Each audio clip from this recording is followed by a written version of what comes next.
Ladies and gentlemen, welcome back once again to the Shifted World, our podcast where we are playing through a game of Dungeons and Dragons with this incredible cast of people. Thank you. And currently you're trying to hunt down the Shine Stone, this chunk of astral star metal that was stolen from your people, Thunderfoot, by your wicked brother, Ren, and the recovery of which will be important to your, rehabilitation? Deeva? Is that the right word? Rehabilitation? Maybe not, but... Yeah, that's the right word. Getting your kids back. Rehab. Mm-hmm. Yeah, because if you can't get his village back, you'll never get your kids back. Okay, so that has led you to the New World, which is literally a whole brand new continent, which sort of magically arose out of the ocean about 10 years ago and is still a place of wonder and mystery and is currently where you have washed up on shore. That's where we're going to pick up. Okay, so I am David. I will be the GM, and I'm running you guys through it. America's GM, as I like to fancy myself. And let's go around the table and meet our players. And we'll start with you. I am Alejandra, and I am also Deeva. Hi, I'm Jennifer, and I'll be playing Ren, or Serenity, as she is known by no one who she will allow to say her name. Oh. So it's, I don't think I know that as a character, do I? no, I don't think. about that. I I'll don't have to find it out. yeah. That'll be my goal, to find out your real name. What does your brother usually call you, Ren or Serenity? I think he usually calls me Ren. Yeah, Ren. I think only my mom calls me Serenity. Your mom, Queen of Hell. Queen of Hell. Gotcha. But nobody else knows that yet either. No, the no one knows only that one yet who either. knew that was Darkfoot, and she did. Darkfoot. Sad. Literally burnt to death. Literally. Okay, let's not derail this. I mean, she would have thought that death was cool. It's true. She got to go up in flames. Okay. My name's Roman, and I'm playing Thunderfoot. He's usually really chipper, but his whole village got demolished. So he's been a little out of sorts lately. And he uses the shine. As rabbit folk, he's a cleric, and he uses the shine power, which is sort of like an undefined Vibe. Yeah, force style piece of light and wonder magic thing. Yeah, you don't get very far asking the rabbits. You don't get very far asking the I rabbits. see what you think of the rabbits. Mindless things to be thrown away. If you were so what is the shine? Tell me more about exactly what you believe about the shine and what are the tenets of. You'd just be like, oh. It's almost like if someone asks you what a drug trip is like what's it like taking mushrooms? You'd be like, I don't know, man. You just, you just really got to try. You just got to shine, baby. You just got to try it. Figure it out for yourself. So, great. Those are our players. And please allow me to begin this game, as I always do, by parting the veils of reality. Begone, veils. Begone. The clinging, thick, heavy, mundane. They're so clingy. Veils of Reality is so clinging. It is. And sometimes you just have to shake it off, shake these cobwebs off, and see with the true eye, the mind's eye, into the realm of imagination. You are currently standing on a sort of semi-tropical, swampy beach. There's a broad crescent of pristine sand stretching both directions as far as you guys can see. And the sky overhead is just post-storm. So it's kind of slate gray and deepish blues. And the ocean is this kind of turbulent gray. White caps are sort of... And not the tide, but the surf is washing in and out around your feet. And this massive, it's not the biggest ship, but this ship that you guys came in on, this large double-masted ship, is laying beached up on the shore 60 feet away from you. Leaning on its side, its mast is cracked, the sails are shredded, the lines and the shrouds have just been ripped off. You're lucky you drifted into a place where you guys could get actually onto the ground. So all of you are sort of standing around on this sandy beach with a kind of just an unusual was he a gnome? No, he was a human. Ambrosius, I believe he was a human. Human wizard. Human wizard. Human wizard, Yeah. thank you. Human wizard, classic wizard type, big, long, pointed white beard and sort of unkempt appearance and sort of distracted look about his face and eyes. That's it. It's the four of you on a beach in the lee of a storm, sort of no clue where you are except to know that you're actually in the new world. And I guess the important thing we should point out is that Thunderfoot, so all of you guys are probably wet, bedraggled, like whatever you got off the ship with. Thunderfoot, you're like fine, except you would be paying attention to, would you grab the octopus with your right arm or your left arm? I'm assuming it was always my right arm that I imagined. I don't know if we said in the last one, but I imagine it was my right arm. There is no, you typically have your white and black pattern fur, but there's no fur on your right arm right now, up to about your elbow. It's like, not only is it sort of pinkish, it's slightly rubbery, almost like octopus-like, and your fingers are like unusually like long and rubbery tipped. You've had this strange sort of transformation that underwent your. You underwent a strange transformation. So I don't know what you're doing about that. How much control do I have over my Total control. You've got, so your fingers are about twice as long as they were before, and they kind of taper out to little tips. Can I fully flex and curl them like an octopus would be able to? Yeah. Okay. Totally. Yeah, so you're kind of standing there on the beach, sort of. Okay. I'm figuring this out as I go, sort of like waving them. And you have like the little suction cups. No suction cups. Okay. No suction cups. Yet. They're just weird and rubbery. Well, yeah, yet. Okay, I think I'm just like, I find a coconut and I'm like wrapping my arms around it, like realizing that I can sort of grip things with these things. Do they give me any extra strength, or is it normal strength, or? That's a good question. So you grab like a coconut, and why don't you, absolutely, actually roll strength check. Okay. Which is a D20, and you're just going to add your strength modifier to that. What you find is, these things do enhance your strength. I only rolled an 11 total. Because you get advantage on any athletics or acrobatics checks you make that use your arm here. Oh, like a monkey, like aquatic monkey. Yeah. Okay, 14. 14, plus your strength modifier, which I think you're a strong... I mean, that's 14 total. 14 total. Okay, you're not that strong. I just got off of like a fucking storm. Tired. You wrap your octopus fingers around it, and then you feel like the coconut just sort of crack and fracture in your grip, which probably normally you don't. And then I open it and I like eat the coconut meat, and I ask if anyone else, hey, does anyone want coconut? And I'm suddenly on the beach. I'm like way more surfery. I don't spend a lot of time on the beach. Are you still wearing your Armor? armor? Yeah, your rabbit folk armor. Yeah. This kind of like, I imagine it kind of Thatched samurai paper, style, right? yeah. Oh, yeah. Yeah. Paper. And my hair has like a sea salted surfery about it. And it's like, it's a little more like kind of like waved and, yeah. It's a little messy. Ambrosius. What? Ambrosius is over up on the deck, this kind of crook-backed, berobed, wizardy guy. And he's like struggling to get off like a big, like, I don't know, leather bag of his belongings or whatever.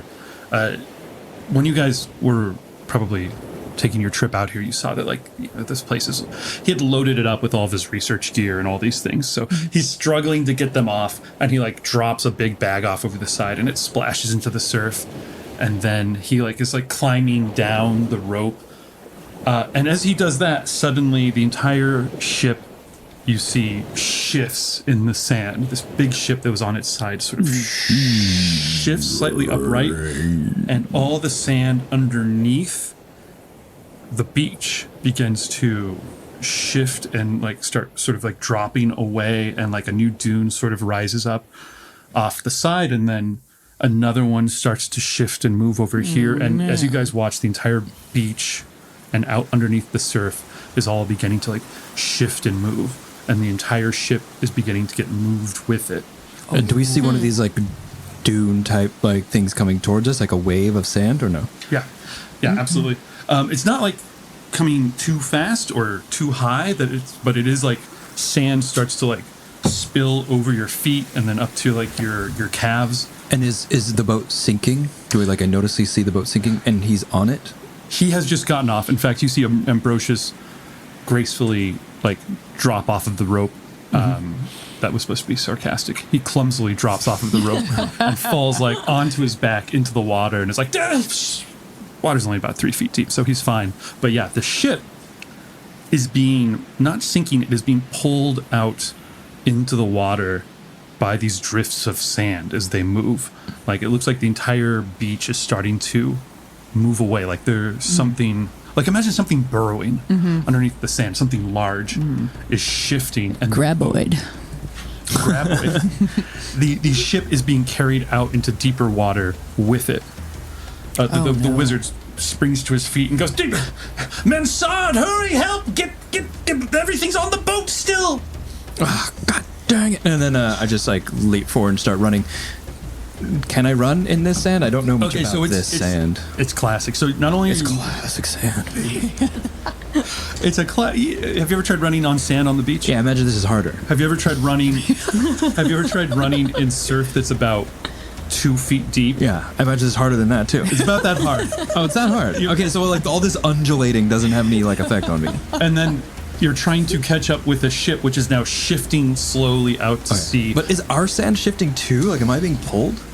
No, it's right? not. It's not like It's localized. yeah, it's localized. It's Okay. like it's just moving in spots here and there. Gotcha. I need if you're trying to run out to get it, I need an athletics or an acrobatics check to try and catch up to this boat. Okay. Yeah, I'm also trying to run out towards it, and as I'm 6. running, You have advantage Oh yeah. That's if you're using your hand in some way. I'm doing front handsprings clearly to get there. 12. No. 12. Okay. So your front handsprings are not helping you out as you try. Why are we front handspringing? All right, so I decide to like swim a little into the ocean and paddle and see if I can swim. You know how like when you're in really shallow water, like in the pool, and you're swimming even though you could literally Walk. Just it'd be like up to your knees.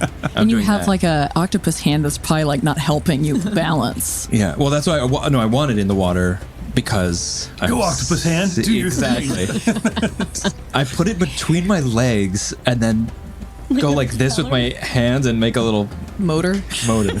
Does that work? Yes, that is absolutely why you have advantage. So you guys see Thunderfoot goes, got it. Lays down in the water, sticks his hand And you between just see me like not moving and like knee deep water just. yeah, all this water shooting out from behind him. Okay, Ren and Deeva, what would you guys be doing in this moment? yeah, I think Ren is sort of tromping off towards the boat, and I would cast Mage Hand and try and grab one of the ropes, like one of the pretty major ropes that it's holding the boat, and start pulling it backwards a little bit to sort of steady it and moor it in place. Okay, you have the same issue of getting out to it, getting close enough. Oh, 2 notes. 2 notes for Ren. 2 notes. You could grab the rope. Yes, you could pull a rope towards you, but your mage hand can pick up about 5 pounds, and this ship weighs about 20 tons. So you can definitely pull a rope down from the deck and pull it towards you. Then the only other note is you'd have to get close enough to grab that rope. So I would need a similar athletics or acrobatics check to fight through the surf, because at the same time you guys are moving towards it, it is drifting out into deeper and deeper water. It's an 18, so I would like to think that I just slowly am like tromping by Thunderfoot and just looking down at him as he's awkwardly sputtering in the water, just going, I don't know what you think you are doing, but you are doing something wrong. And she just keeps walking past him. You catch up to that ship, the rope is hanging there, like you pull it down to you with your mage hand or whatever, and you're able to grab it. I start climbing it to get on the boat. So Ren is pulling herself up onto the deck. Deeva? Deeva, she was smoking a cigarette. She goes, ah, damn it, not again. And she throws her cigarette and she's like, let's go. And her wings, and I just fly, following Ren to the ship. No check necessary, you're just flying in. So Just that's flying fine. into. Yeah. You go flying out there. From your higher vantage point, and you see this a moment later, Ren, as you get onto the ship and you can see, but Deeva, to you, you can see the sand underneath the waves as this is getting out deeper and deeper. You can see what is moving the sand. Oh. There's something underneath the sand. Enormous albino snakes. Whoa. Snake that's like 20 feet thick and at least 100 feet long. It seems like there's almost like a nest of them are stirring. They're not moving aggressively. It's just like you woke them up and they're leaving, like sea snakes swimming out further into the deeps, and the entire beach is eroding with them as they go. Interesting. Okay, you guys are on board the ship. Here's how this is going to work.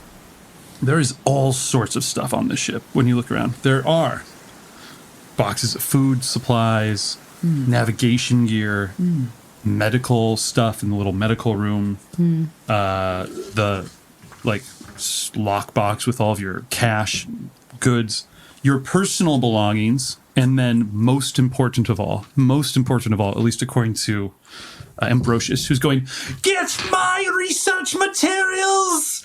The red trunk! Get the red trunk!" So the way this is going to work is you guys can tell me what skill check you're going to use, and you got to justify that for me. Depending on how good you roll, you're going to be able to get like one or more chests off of this ship before it goes out too far and sinks. Before we do this, can I ask you a question? Yeah. The ship, is it far enough out right now that if we were to break it, it would sink, but shallow enough that we could access everything? Oh. That's pretty dang clever. Yes, Because- but it would take a lot of damage to sink it.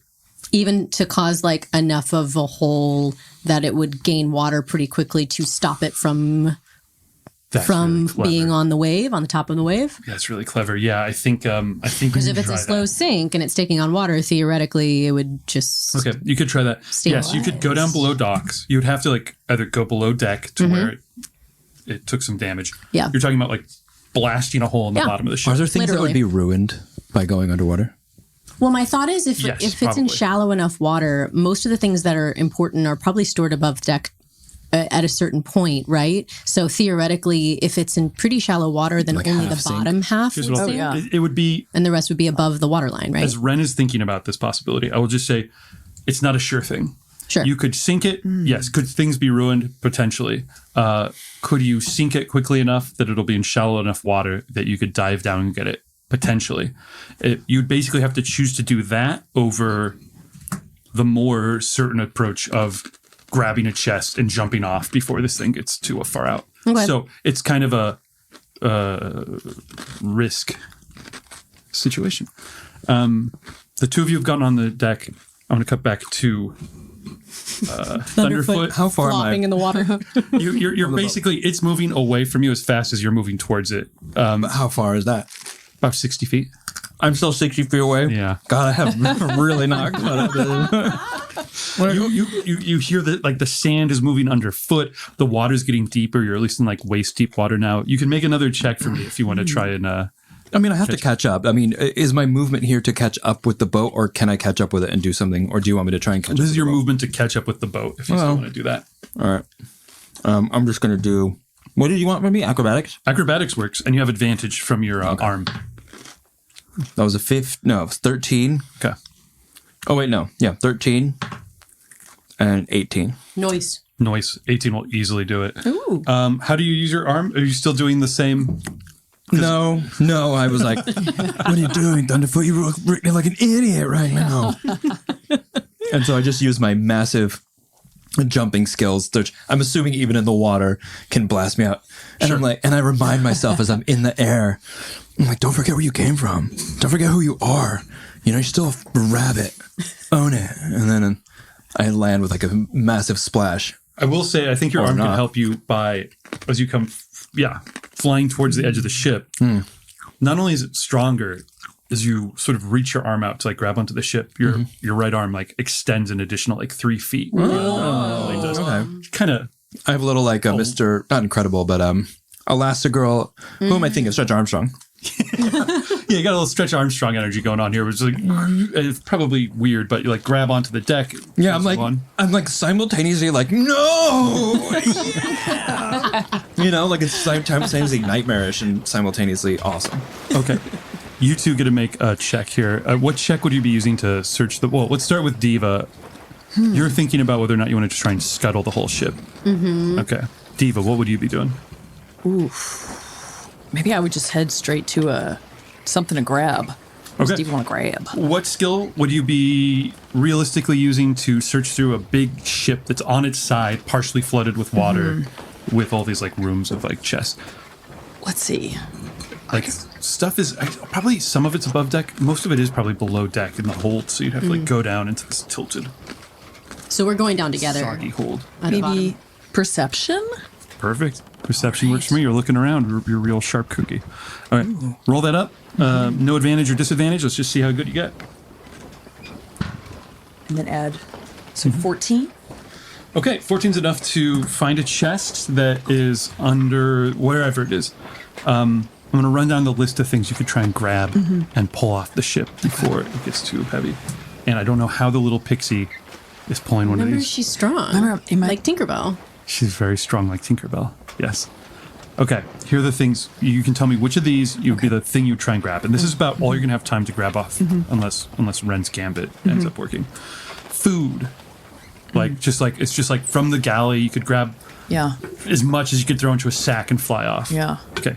The navigation gear, the compass, the charts. Okay. The medical supplies, which in a magical world, it's like bandages, but it's also like potions of healing. Okay. The box with all the cash in it, all the money that Ambrosius brought. Your own personal belongings. I don't know if you have anything that you wouldn't be wearing. Basically anything aside from what you'd always be like typically wearing. And the last thing is all of Ambrosius's like research, like his like books and his like steamer trunk with all of his stuff. You can choose one of those. What do I grab? What does Deeva want to grab? I think it's between the box of cash and the red trunk. What's the red trunk? It's the Ambrosius stuff. Oh. Deeva cup. So she's sitting there just weighing things. Box of cash. Ambrosius trunk of research materials. Oh, and then I think I go, I've had that much money before, and I lost it fast. Money's not everything. And then I just think of my kids, and I go, and I'm going to do the right thing. And I go for Ambrosia's red trunk. Okay, is it his quarters? Like you kick his little like door open, and there's his robes and shit. But boom, big steamer trunk with the leather latches holding it shut and brass corners, and you grab it with your little teeny pixie hands. Just boom, yank it off the floor. Yes. And we like cut away to a couple of Deeva Cup's kids, and like, you know, Mama ain't never come back, right? That's not true. She don't never do the right thing. She ain't never done the right thing once in her life. She gonna find a way to screw this up. That's not true, because Mama did the right thing when she had me. There was no. She probably tried to shove you back in. There was no way she can control. That's nature. You can't say that about Mama. You take that. Take that. You're so big. It's not fair. I hate being the smallest. Cut back. That's good. They're having fun. They have each other. That's what's nice. Each other. Raising each other. Isn't that beautiful? Ren Deeva comes flying off of the deck like this little like pixie with this big old trunk that she's just kind of barely staying airborne with as she like flies it off of the deck. You see Thunderfoot come landing on the deck, and you can see that you guys are now at like, this is about 6 feet deep water now. Like you would be underwater if you stood out here. This is how far the ship is, and all of you can kind of see these big snakes are sort of starting to break up and leave and start swimming off into the deeper waters. Ren, what would your approach be? I'm gonna. Let's see. Do we have anything aboard the ship in terms of weapons that could do some pretty serious damage? Yeah, I would put that into the kind of personal belongings. That's kind of my miscellaneous catch-all. Yeah, if there are any weapons. Oh, serious damage.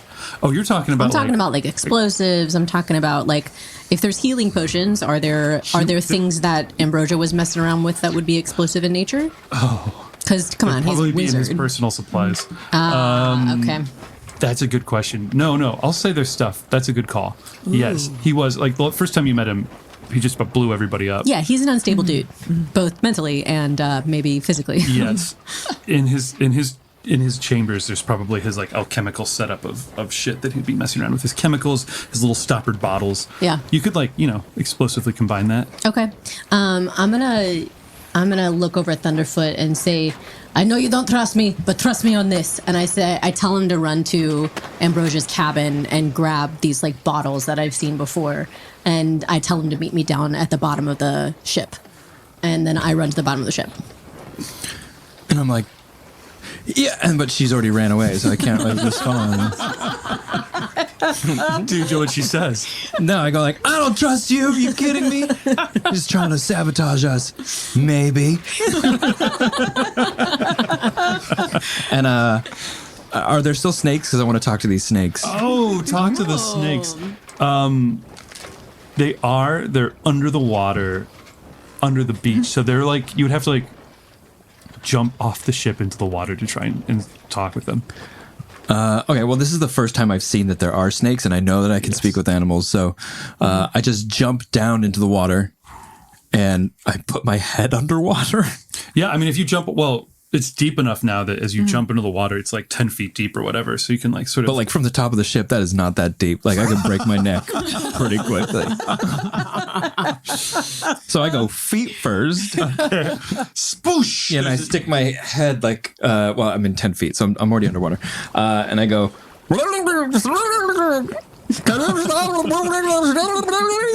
It's good underwater talk. Great. All right.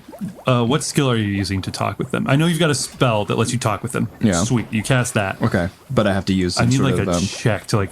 Yeah, it doesn't have to be... There's animal handling, but you can actually talk with them. So I'd say any skill. If you have like persuasion... Charisma. Persuasion or deception or intimidation would all work.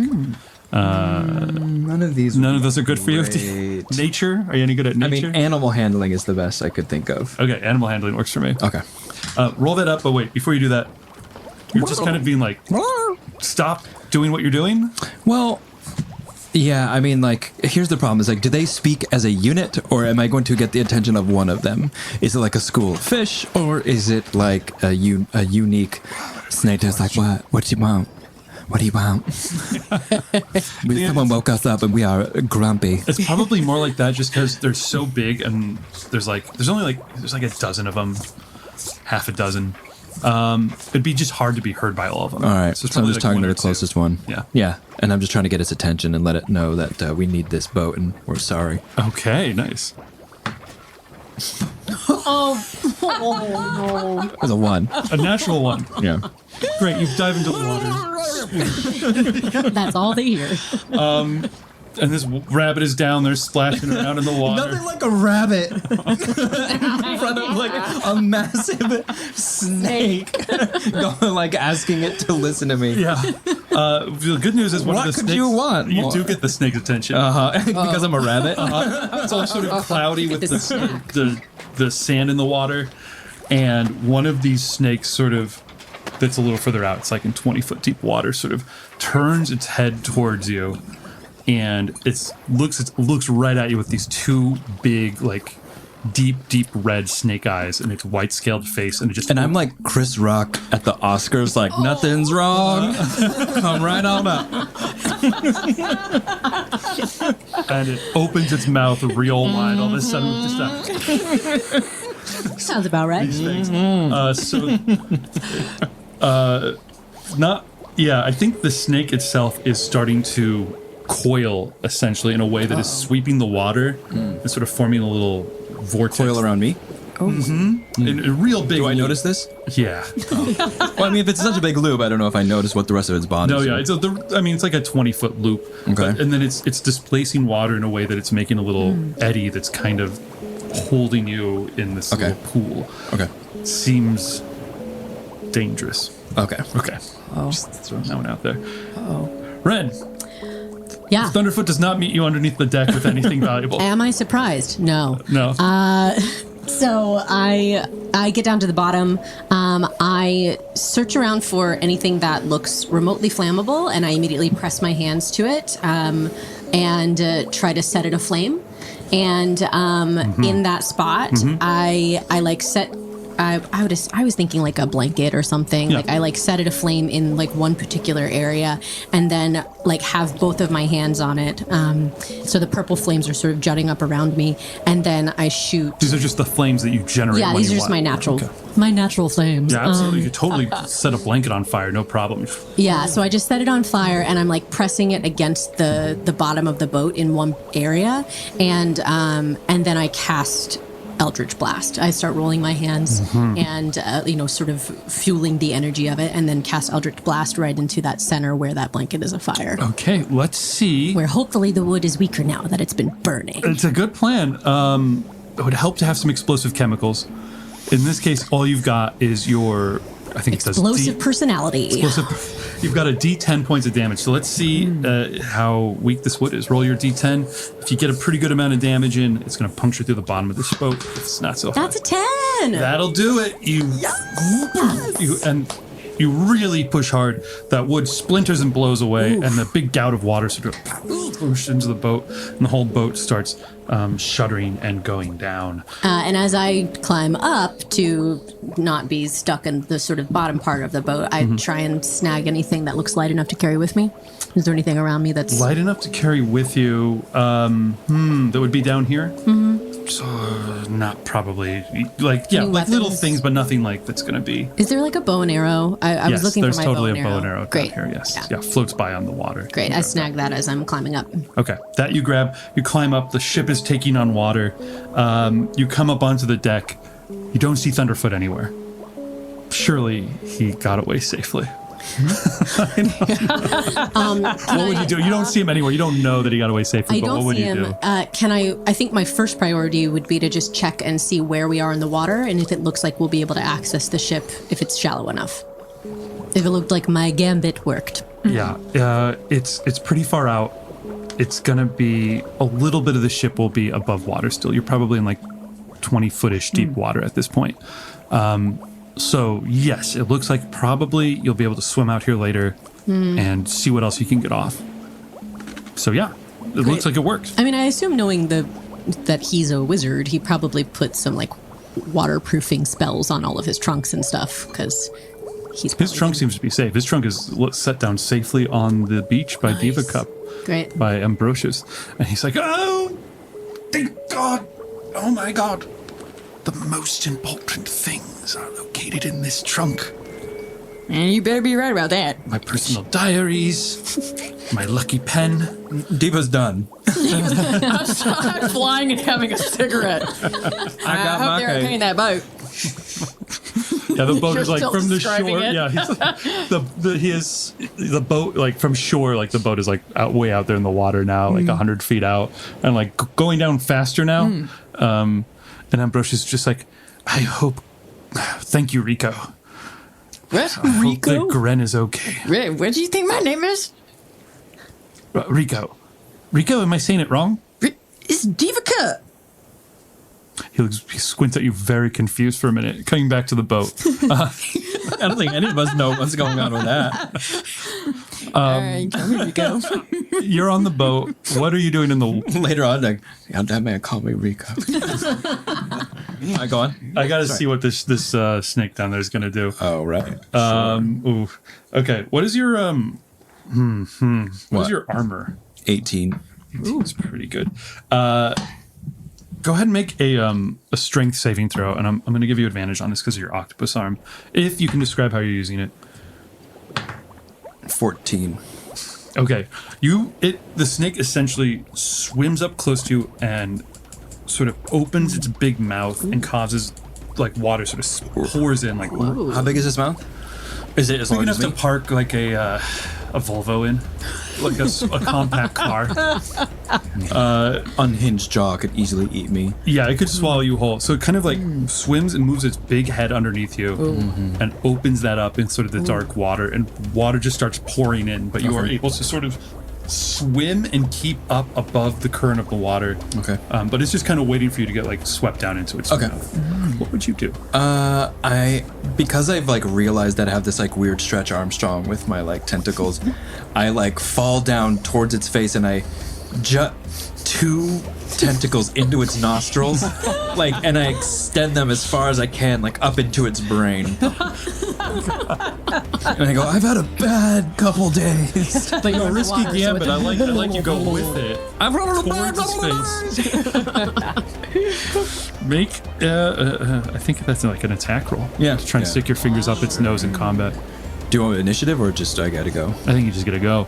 Just roll your d20. You get to add your attack modifier for whatever that's gonna be for you. Plus 5-ish. For what? I mean, does it care? Unarmed strike? Unarmed strike. Plus 6 to hit? Yeah, plus 6. Okay, so roll your d20, add plus 6, and this is just gonna... 25. Yeah, okay, that does it. And you shoot your two fingers basically up its big nostrils, which, yeah, easily you could stick a whole finger. I mean, you could stick your whole arm up one of these nostrils. Oh. Your two fingers go shooting up it. Yeah. Tickle its brain like a COVID test. Yeah. I'm gonna take a little test. I don't know what that means.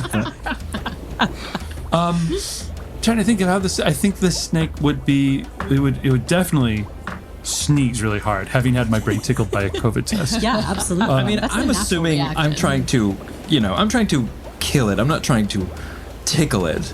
No, I think I You know, understand. But maybe Yeah, he like sneezes it's you away going- from him. I would say to roll. safety. Well, I mean, how? I mean, can Roll I damage. reach its?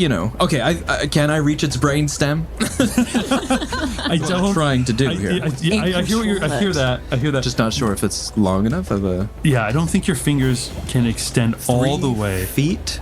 How far is it from the tip of nostrils the nostril to the brain stem of this snake? Yeah, I don't think Arm you're. could extend 3 feet. The arm can go 3 feet. Your fingers, I didn't specify. I think as you send the arm out, the fingers go a good 6 inches, but I don't think it's going all the way into. Well, I snake. changed my mind. It's my whole fist. I'm gonna punch its brain. Punching it. All right. I mean, the idea is the same here. yes. Here's the general concept, though. Unfortunately, this is a huge Right. creature. It's going to take more than one punch to the brain stem. Well, I mean, By a little hey, rabbit. that's a very sensitive area to any animal. I agree. Very sensitive. I agree. Could he- Go ahead and roll damage. I will factor in damage here. Absolutely. What do I roll? I don't know what to roll. It's just plus 6, I don't know 5 what to roll bludgeoning. either for What punching a is snake in the brain. 5 bludgeoning is what it says. Oh, for right. It unarmed just does strike. flat damage for unarmed strike. Well, you go ahead and add an extra D8 damage because you got it in a sensitive spot here. So 8 plus All right, so it's 15. 15. Wow. That's a lot. That's a lot. Wait, how much do you add for damage? And what did you I just did 5 bludgeoning plus 7. plus 7? Oh no, so that's 12. Sorry. 12. Okay, I was going to say Yeah. that checks. It's a good hit. Okay. You do hit something soft and tissuey inside of the snake's like sinuses. I don't think it's enough to like kill it instantly, like sever its brainstem. That's just going to be. If you had rolled a 20, sure. But this does, as we all know, make it huff in a bunch of water accidentally and then sneeze really hard. And sort of. Oh, so I get a bonus action, right? Yes. I have rabbit hop. Oh my gosh, what is that? I cannot wait. I just can use it as a bonus action, correct? Yeah. I can, as a bonus action, I can jump 10 feet without provoking opportunity attacks. Okay. What's your hopping? You can only use this trait if your speed is greater than 0. You can use it 2 times or gain all expended uses when you finish a long rest. There you go. So I can use it right now. You can absolutely use it right now. Where do you want to hop? I'm just let me think here. So my hand is up its nostril. And you can. It's going. Like it's gonna have a crazy snake sneeze. And your hand is up its nostril.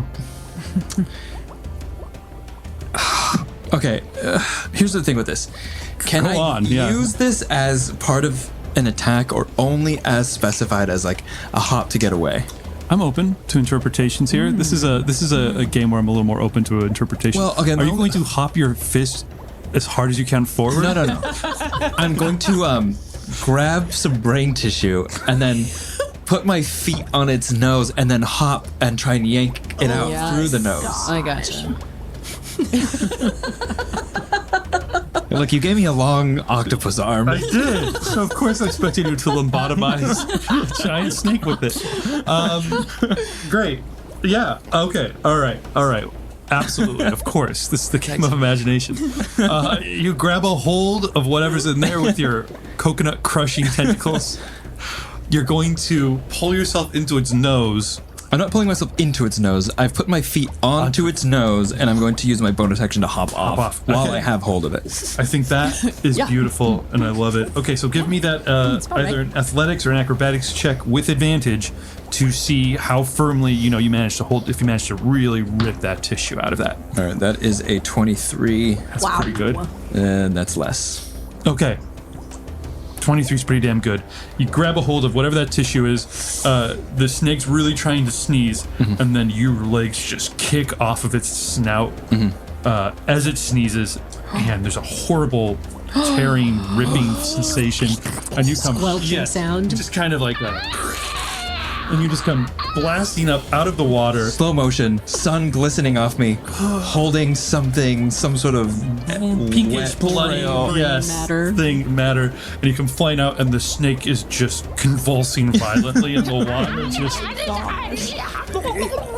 yeah, and you go blasting and land in the. I don't think you could get back up onto the ship because you're already kind of underwater, but you could blast into some like shallower water. Ren, you probably see that. I see him like just randomly jump out of the water like a giant fish, and I go, "What are you doing? You didn't even help." Jeez. And I just say like something along the lines of Says nothing, and so I start climbing dinner on the- time. I'd be like, nice try. You're never gonna get me. And I land in the water. Like, or were you telling the truth? And I slam down the brain onto the beach in like a wet, pulpy mess. And I'm like, want some coconut? I'm grabbing things off the ship and The ship- starting to bring them to shore. The ship sinks. Some of the water does fill it, and it is hard to get everything off. But I will say, because of your gambit, you manage to recover. I'll say 3 chests of your choice are salvageable, Okay. plus something unexpected that you can tell me. And because of what I did, that didn't get pulled out as far. That's true. Okay, so the research materials are off. So you can choose 3 of these remaining chests. Okay. Food and supplies, navigation, medical stuff, cash, and someone's personal belongings that they didn't have with them. That's kind of a grab bag one there. I think this should be a group decision, but I would definitely say medical stuff because I don't think any of us is a healer. I am. Oh, you are a healer? Yes, Yeah. Claire. You can heal with the shine. Yeah. Great. Ren doesn't really know that yet, so she would grab the medical stuff, and then I don't know. What do you guys think? Our 2 other things I would should say be. navigation. Yeah. Felt I don't like we think would the need it. cash is going to matter that much here. I don't know. Who knows? Like, Yeah.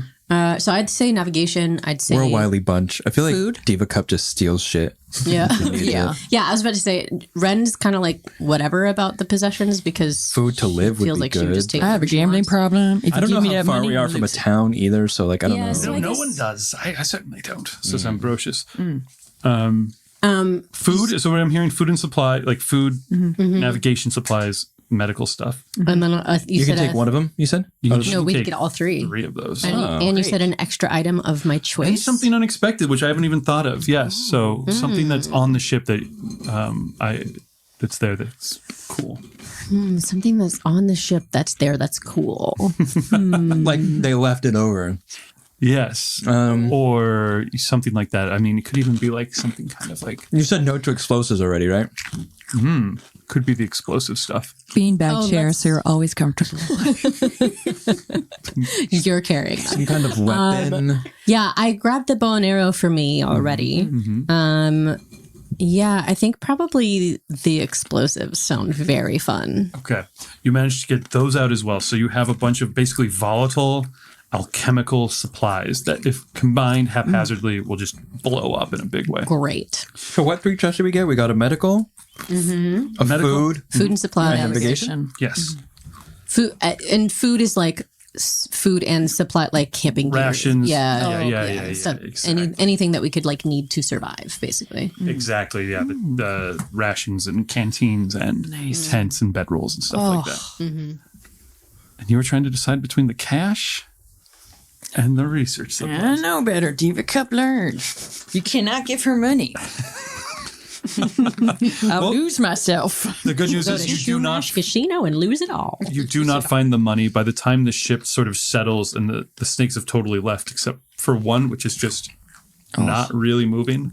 It's like there's like a big one, and it's like every now and then its tail sort of twitches, but it's just sort of floating out there in 100 feet offshore. Yeesh. But then the ship's about that far out as well, almost totally sunk. You do not find like the cash box with all the it sunk into the silt somewhere and it's gone. But you come back with all the other ones. It is late in the day. The sun is setting by that point. Ambrosius is delighted with everything you've brought back, and he's cataloging it all and looking at it. Thank you so much. Mansard, you did incredible work. Recovering a bit of tissue matter from the snake's brain is extraordinary. I'm sorry, what did you call him? I'm so embarrassed. Mansard? Nope. I don't know. I could try that name for a bit. Well, Gren, what is it? Gren? Did you call me Gren? Gren. Yes, Gren. Gren. Nope, that's not right either. Nope, just take out the G. Ren. Ren. That must have been wrong on the paperwork.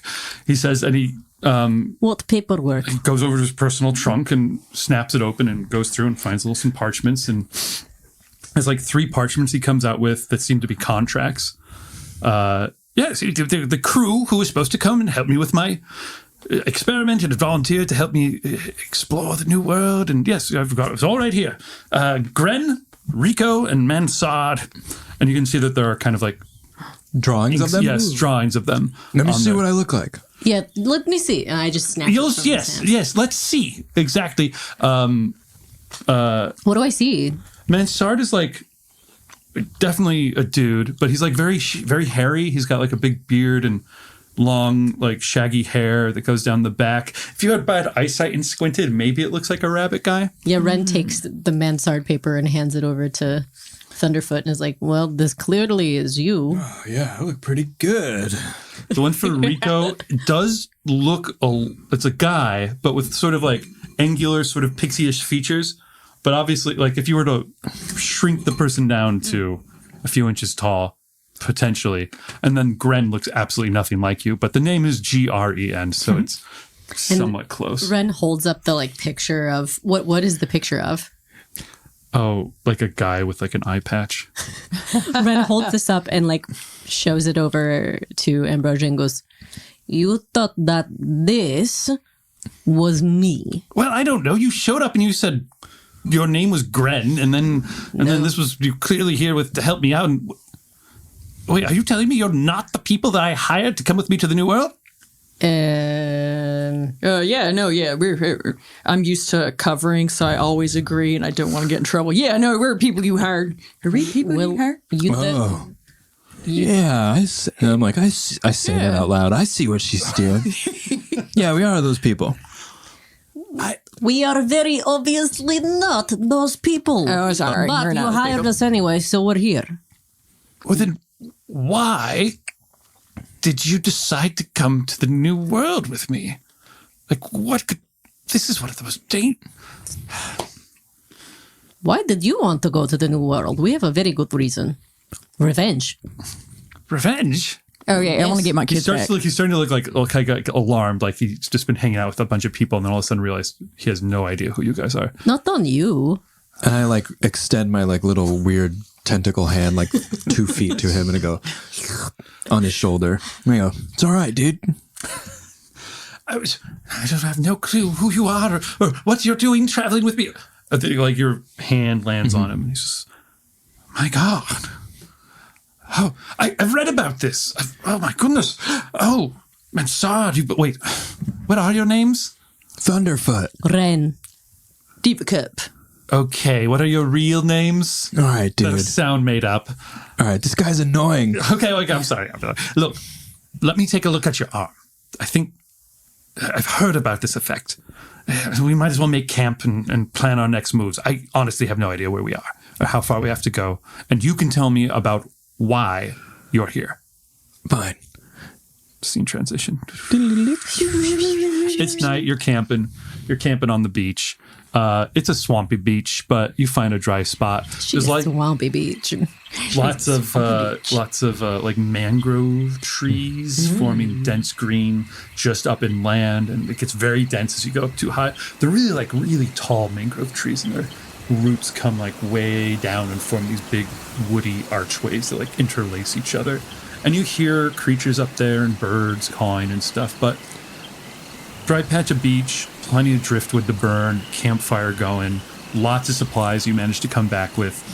No one took any damage, so no need for healing, but Ambrosius Nettleleaf is like by the camplight examining your octopus. Yeah, it's pretty weird, huh? It's giving me some like cool abilities that really help me fight that snake thing. Yeah. I'm just kind of chill with it though, you know? Because if I really thought that this would last forever, I might cry and have some nightmares and really get depressed for a long period of time. I had a lot of bad things happen to me lately. A lot of bad things. So this is just one in an endless nightmare sequence of the most terrible things I could ever imagine. So I'm just gonna try and be chill with it for now. Yes, okay, well, I've heard of this effect as a sort of a transmogrification that happens due to exposure to the new world at sometimes. It's poorly understood. What's your guys' mutation? You guys have anything going on? Cool. I have heard that it can be temporary in some cases. Yeah, that'd be probably better for me. It seems to have something to do with this magical nature of this new world, you know. The entire continent that we're on was formed by wild magic, and that magic is still forming it to this very day. And creating strange things, not just naturally, but to those who come to visit it as well. And it's one of the reasons that I am here, to study this. This is why my notes were so important. This is what I've devoted my life to for these last 10 years, ever since the New World first appeared. But I noticed this on your arm. Perhaps the reason that you transmogrified. Ambrosius's transmogrification. Sorry, so you can remember the word transmogrification, but you cannot remember the name Ren?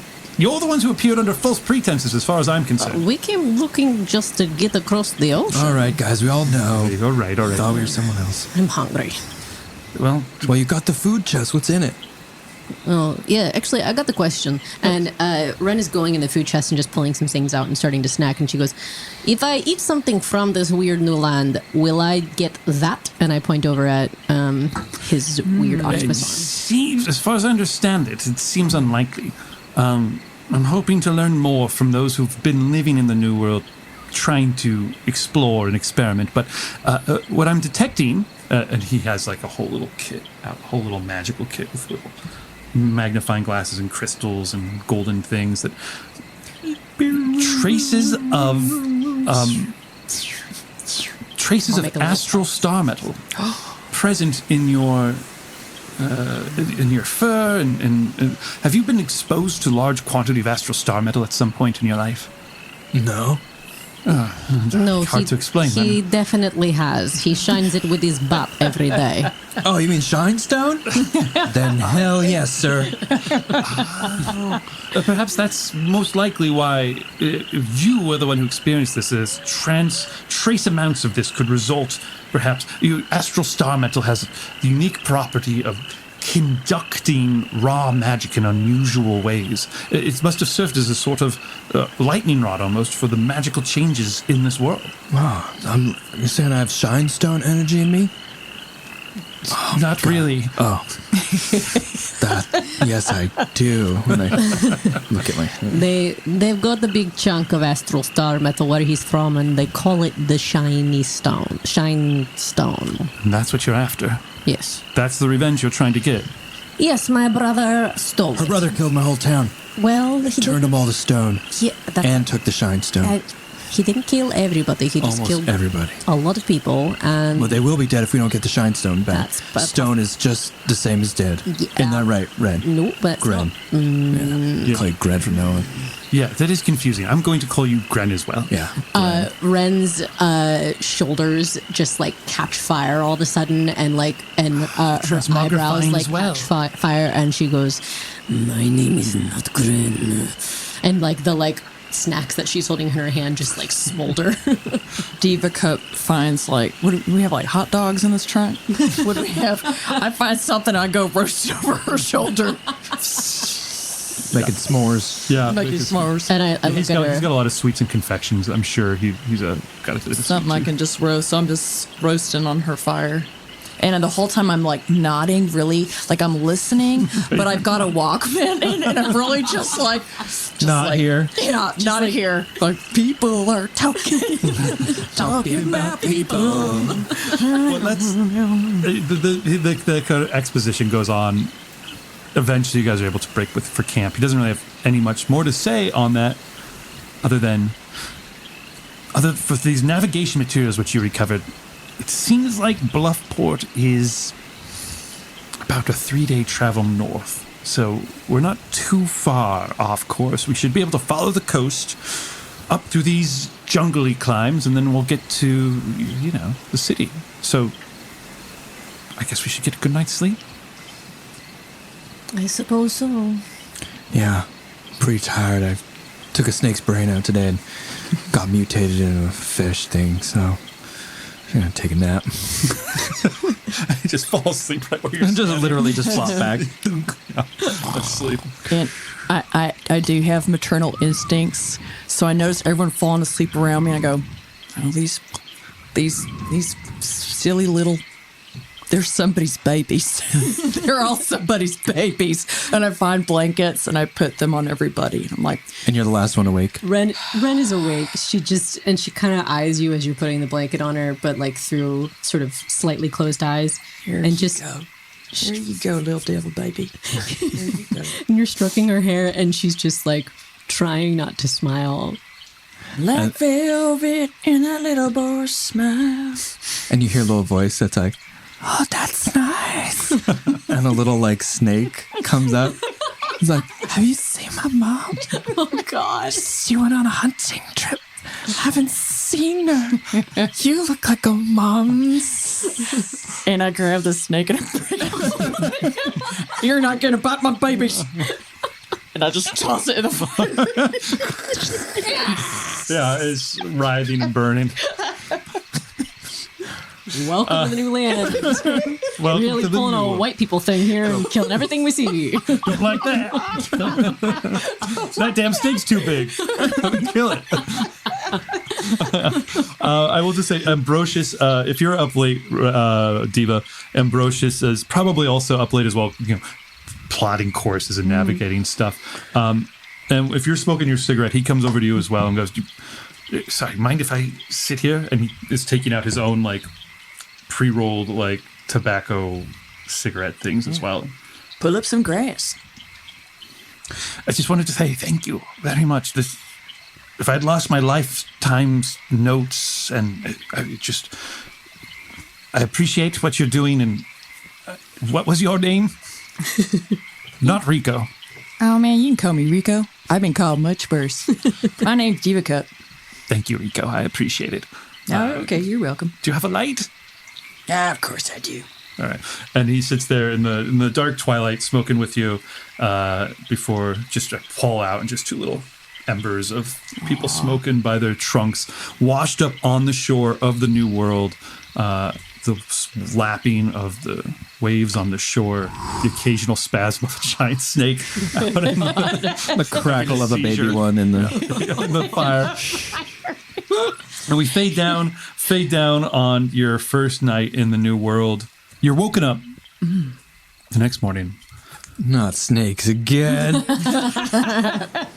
with wet feet. It's not even morning. It's still. Who said okay, babe? I said, "Oh baby." Oh baby. What part of wet feet? Okay, babe. What part of wet feet is oh baby? She's worried that Yeah, I'm it's like, gonna oh be. gosh, is it going to take away our supplies? Is it? I understand. It wasn't a sexy. Oh, Yeah, I baby. thought it was oh, all right, wet feet. This is No, good. Ren is not into Wet feet? being overly hydrated. Were we not smart enough to sleep far enough away from You the did. tide? You absolutely did sleep far enough away from But the there's weird snakes that live under the sand, and who knows what else happens in this land, right? Yeah, right? Exactly. Well said. Yeah, it's not even dawn. It's pre-dawn when waves are like washing up into your camp. You did make camp way far up the beach. Should totally have been far enough. But as you guys wake up, and as Ambrosius is like going, no, we're sinking again, ah, and freaking out, you guys see that it's like the entire beach has shifted, like, or the water level has risen, or the whole beach has sunken down, or something like that. But for whatever reason, the ocean is rushing in around you, and it takes a few panicked moments for you guys to get everything, like the fire is like extinguished. You guys get all your stuff together. The corpse of the tiny snake is drifting away into the water to join its dead corpse of a mother. Yeah, there's Wonderful. like a real sad scene. We get like from above the horrifying- big white snake This and the little podcast white is brought to you by Noom. By Headspace. We get like Anything that will something help calming. cerebral. We Better get help. like a beautiful like sort of vocalization, like a beautiful art piece scene of the snake's baby washing out to the big snake, and Do their they're- snake souls go up to snake heaven? They actually both go to snake hell. They were Which is a snake heaven. Oh, I see. Uh-huh. It's hard to tell the difference between snake heaven and snake hell. It really is. It's just a bunch of snakes like rising and flaming and hissing, and you're like, oh, no, what's the difference? Okay. You guys have to beat your way inward through the mangroves, these huge mangrove trees that like dwarf you. You're mostly kind of ducking under the roots of these mangrove trees and kind of working your way through like these wooden archways until you get far enough inland that the water doesn't quite reach you anymore. Does mean you find yourself in the middle of a big mangrove forest. But we were able to grab everything? Yeah, I'm going to say. And the it was- roots are so big that we're basically under like archways of roots. Yes, exactly. They're but you still have to duck your heads. They're like 8 feet, 6, 7 feet. Like they brush your ears as you go by. Question: Are all of our items still in trunks, or have we been able to transfer them to like packs and stuff, or can we do that now? We'll see. I think that probably you would have done that before you broke your camp Okay. in the night. Like loaded up backpacks. Like you guys got so much. You have everything you need except you all have $0 on you. Great. You have no gold coins to your Well, name. we have some gold coins from prior to leaving. Like I personally have 9 gold pieces. Oh, okay. Yeah, so I you got don't left remember. out in You, I had a. I don't remember how had we 8. got them. I Oh, just yeah. remember that we got them. Yeah. Did we steal them? I don't remember how we got I them don't know how we got either, them. but you told us that we had some. Oh, for maybe sure. that was just our starting pieces, and we just Okay. never. We got them somewhere. No. Yeah. I think we got them when we left the Warren, right?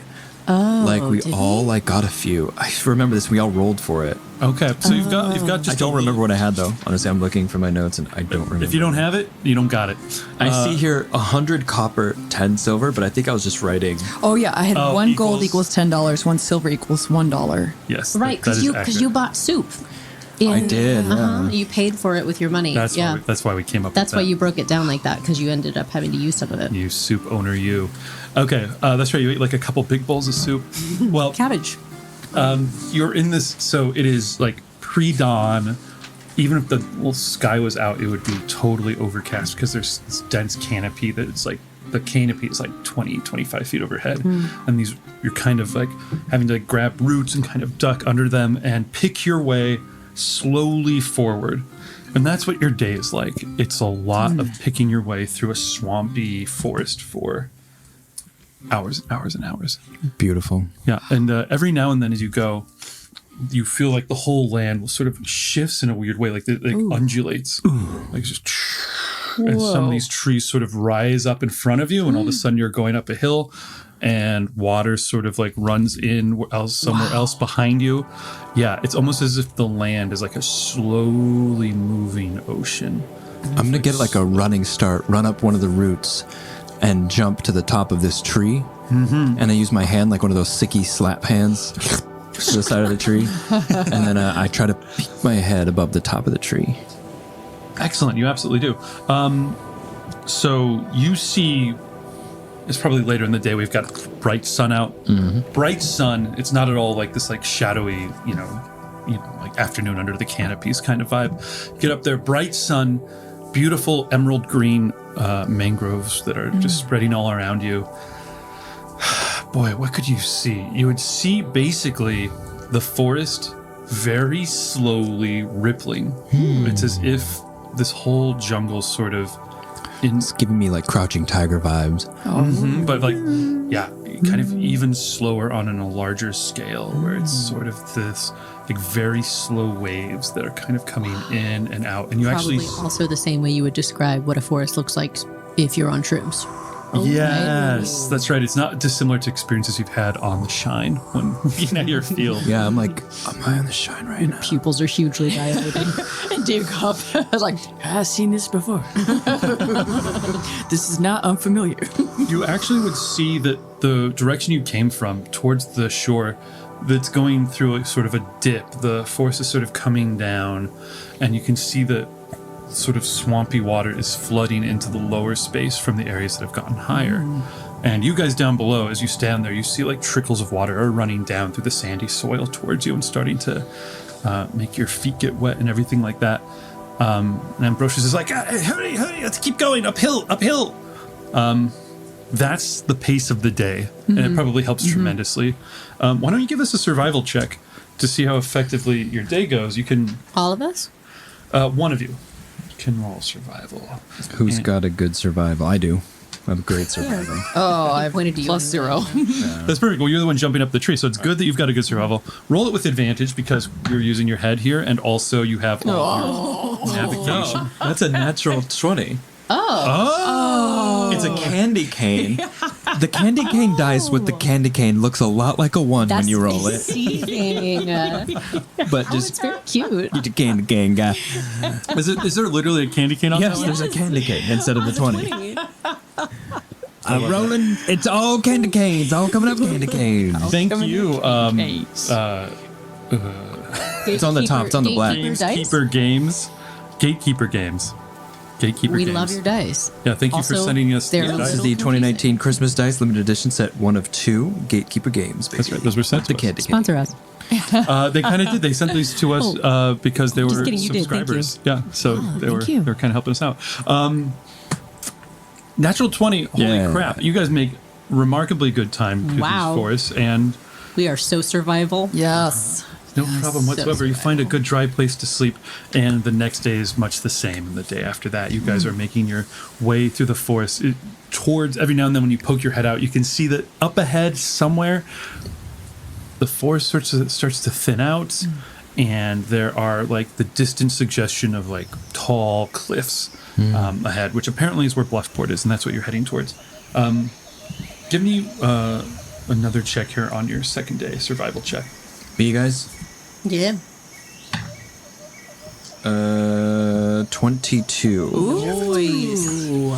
That's pretty good. Not as good as a candy cane, but we'll take it. Take it. You find yourself reaching an area where the entire ground, like it starts to sink down on all sides around you, like the forest is settling into a depression, and the water is rushing in towards you, and it soon starts to get deeper and deeper, and you realize there is no dry land to go onto this time. You would suspect, man, with the high survival rating, you guys need to make like a raft or something to stay dry and stay afloat. Or, I mean, you could kind of try and swim with all your stuff on your packs, but it would be. Alright, but it's getting that deep. How deep is the water, you said? It seems like it gets up to about 6, 7, 8-ish feet deep. Oh, or it just becomes like kind of like just swampy murk. It's Like just hard to move through. Yeah, what are you these would- leaves like? Like, how big are these leaves, like, on these trees? Like, what are the... what am I looking at? Maybe the biggest ones are 8 inches or something like that, a foot. Kind Do of. we still have our trunks? Yes, you've been traveling with the trunks and stuff like that. Are the trunks full? Can we move the things from the trunks into our packs? Yeah, sure. Yeah. Oh, I thought we already did that. I thought you said I we did assume, that. yeah, you kind of did already. So if it's possible to empty out the trunks, since this is just my assumption, you tell me Yeah. if I'm wrong. Yeah. Then since there's like a waterproof spell on the trunks, would it be possible to sort of tie them the trunks together? Yes. Like That's their right. flotation. Yeah. Wait, do they float? In Jover's that's what I'm volcano, saying the is trunks maybe- floated. It's like I've seen them float in movies. All right. If we're going Jover's the volcano rules, remember when he's doing the dance and he's like this, just flipping his hand up. Joe versus Volcano rules for sure. Well, I think as you pointed out, the wizard had cast waterproofing spells on some of the trunks. So yes, you can quickly sort of lash them together with some rope, and you form a 10-foot by 10-foot raft out of the trunks, basically, that you can kind of stand on. Great, that's so smart. I won't even require a check. That just makes sense. You get on this thing, and the water, none too soon as the water sort of takes you up, and you find yourself. And I've hacked like a leaf and a branch that I'm using as paddles. Yes. Are you singing Italian songs like you are floating in Venice? And I'm hanging on the back, using my wings as like the udders, like just to kind of help steer from the back. Like, and it also feels like water skiing, which I'm a pro at. Yeah, I bet. The light shines through the canopy, so it's this like mottled kind of patches of light and darkness all around you, and you keep bumping into roots, so it's like slow going where you have to like maneuver around here. But the water level kind of rises high enough. It's like a Disney ride. I feel like I'm on a Disney like jungle cruise Like a dark ride? Yeah. Yeah. You're actually above the kind of arch-right loop. Yeah, these kind of arch-like mangrove. They're only about 8 feet high anyway, and the water level comes up to about that level. So this forest sort of opens up for you, and it's just pillars of trees around you that you are Do we moving your way see through. any animals, any wildlife or anything? Yeah, why don't you make a perception check? What's your passive perception, by the way? You do. There are like colorful birds here and there, and things moving in the leaves overhead every now and then, and definitely bugs, all sorts of colors of bugs. Some really brilliant, yeah. And ones with really fat butts and little wings. They're really slow, but they're just flying them off. Losers. All right, yeah, make a perception check, Ren, as you're looking around for stuff. Not great. That's gonna be a 7. Oh no, that's gonna be a 4. I forgot. I have terrible perception. Oh. Not what you're great at. Nope. Yeah, you see one with the fat butt. He's this little bug, and you're just like, that's great. That's all you see. And he kind of like has a sly smile at you, like when he looks over his big butt. Yeah. And he goes, and then it flies away. He knows you're like looking at his butt. Yeah. He thinks Like, everyone's like- looking at his butt. And Brocious is like doing his like, he just has his nose is constantly in his book, and he's got his magical quill out, and he's just fascinating. There's the size of the butt on that bug. It's incredible. Is that the scientific term? Butt. Not much of an entomologist, but yes. The Ambrosius's swollen abdomen. I'll work out it later. And then that bug flies away and goes to his other bug friends. He's like, those creatures were looking at my butt. You always think they're looking at your butt. Jealous. My butt's bigger than your butt. That's not true. Now, my butt's the biggest butt in this whole forest. Okay, I'll see you later. Such a show off. I want to do a perception, see what I see. Okay, you're oaring around. Go ahead, do it. 19. 19's not bad. So perceptive. Yeah, tell me what I see. A lot of the same Lots of thing. big butted bugs. You see that conversation taking place out between the two bugs. You also notice that there's like strange movement in the leaves above you. There's like, every now and then the breeze makes and they move a little bit, but there's like, you notice something moving contrary in the leaves overhead to the direction of the breeze. Like something's sort of following you from the canopy. With a 19, that's pretty good. Let's see what I get here. And for a moment you glimpse, like as you're looking at it, what looked like a pair of red eyes, like looking down at you. And it was just for a moment. Snakes are and back you lose for it. revenge. Didn't look like the snakes.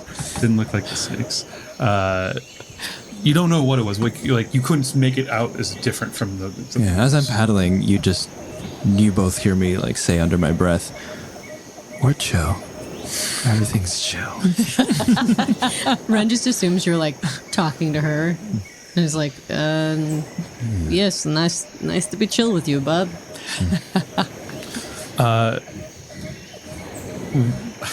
Do you do anything else other than just, okay, that's it. What would Deeva Yeah, I so roll a Deeva perception check. Do you? Yeah.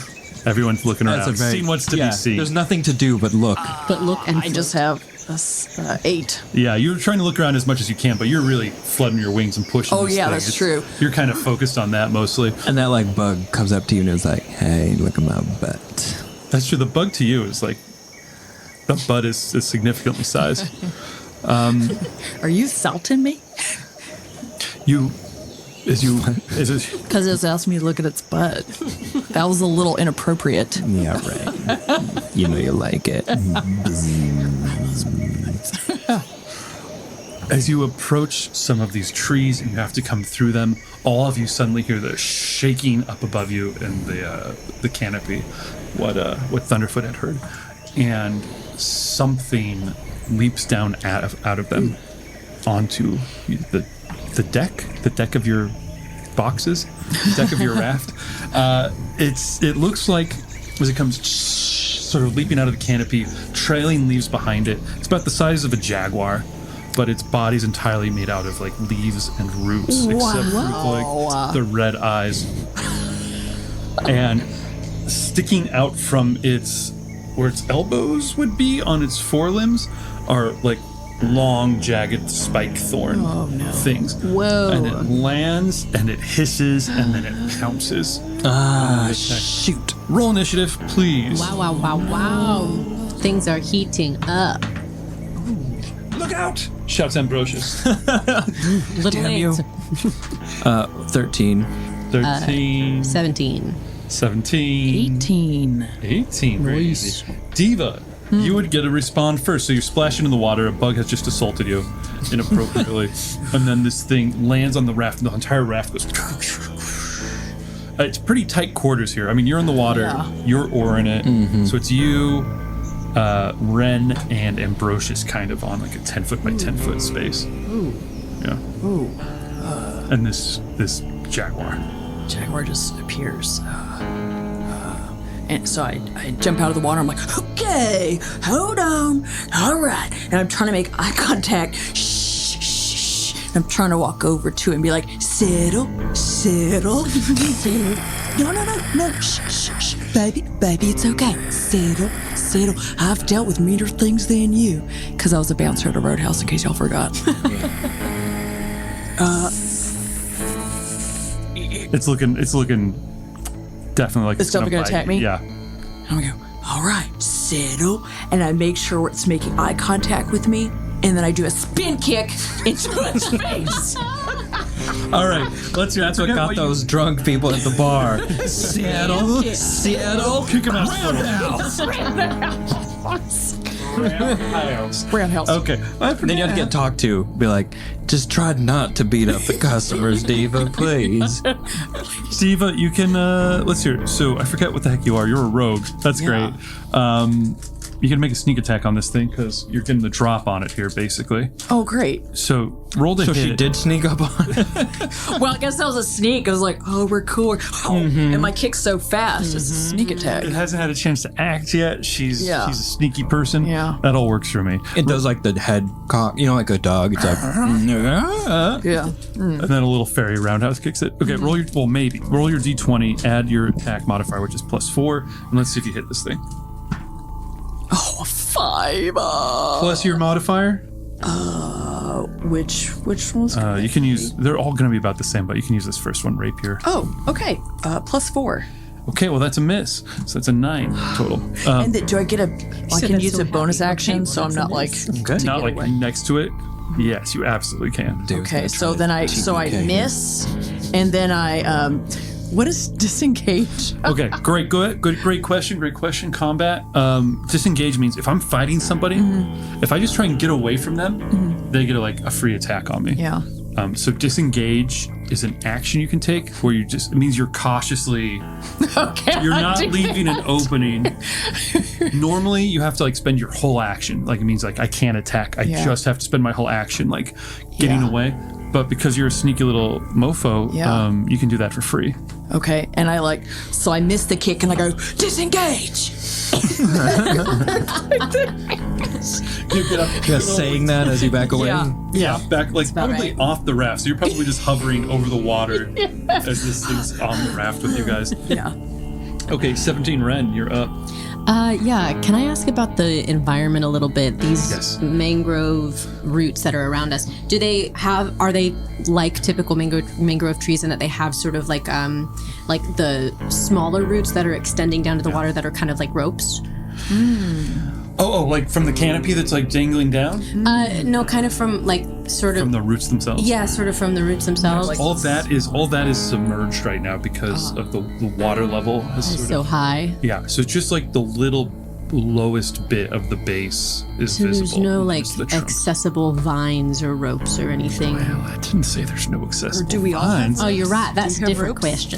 For sure, I would say I do like this idea that dangling down from the canopy would probably be vines here and there, or these like roots that would come down to make like a new trunk. So, Okay. yeah.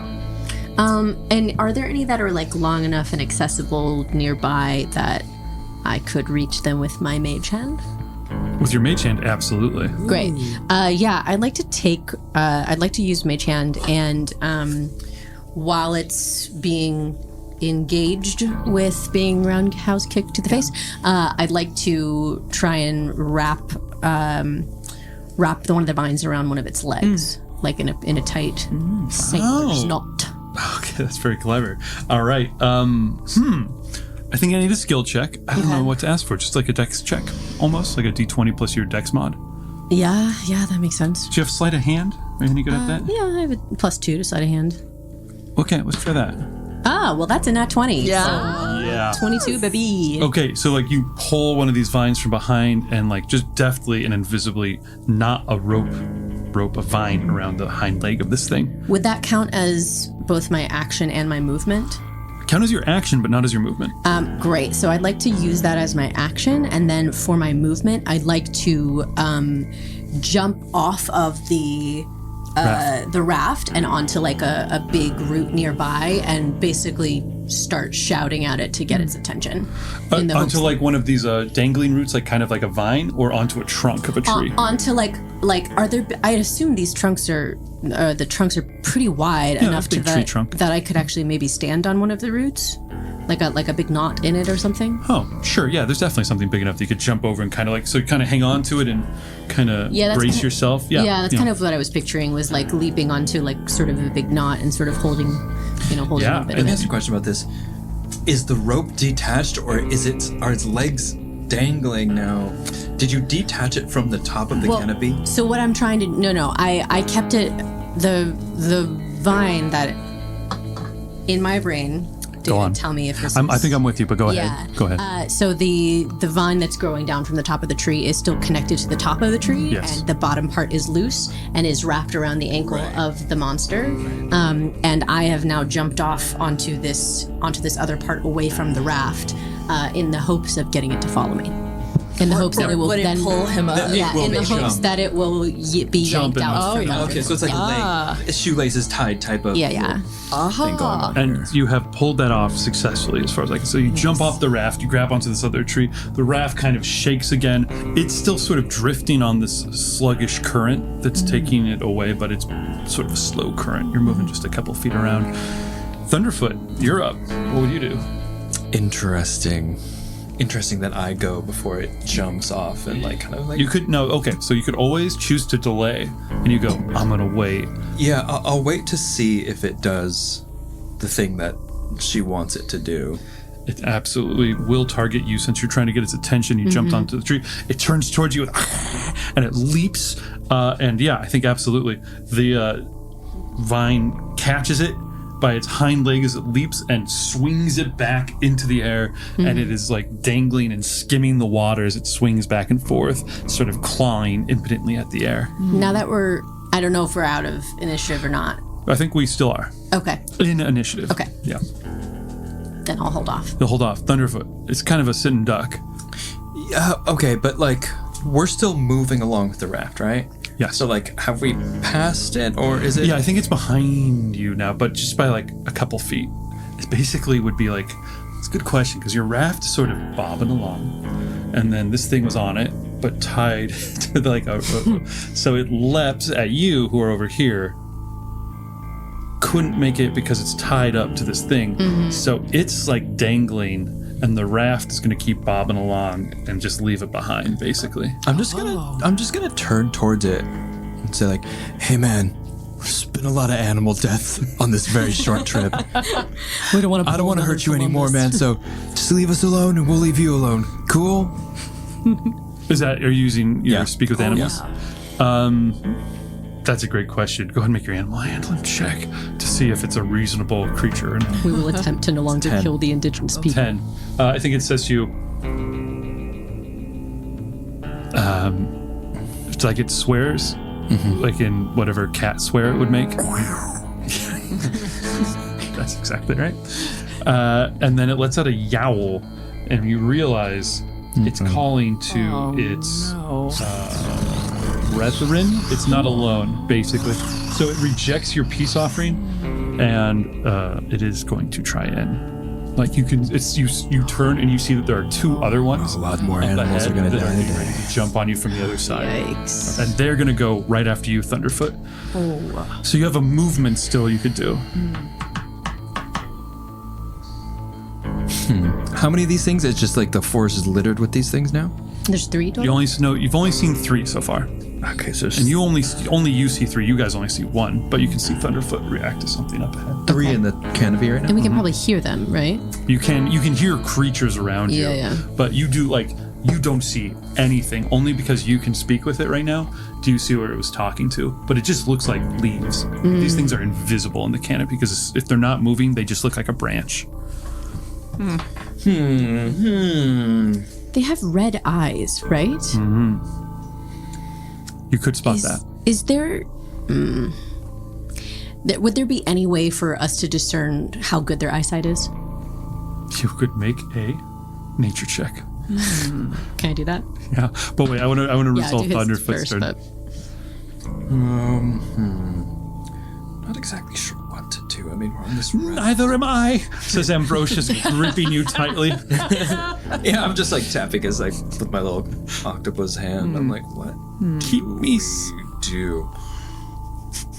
And I say, okay, I have an idea, and I flip the raft so we are underneath it, and I'm holding on to the ropes, and I'm like, just breathe through the cracks of the raft. What?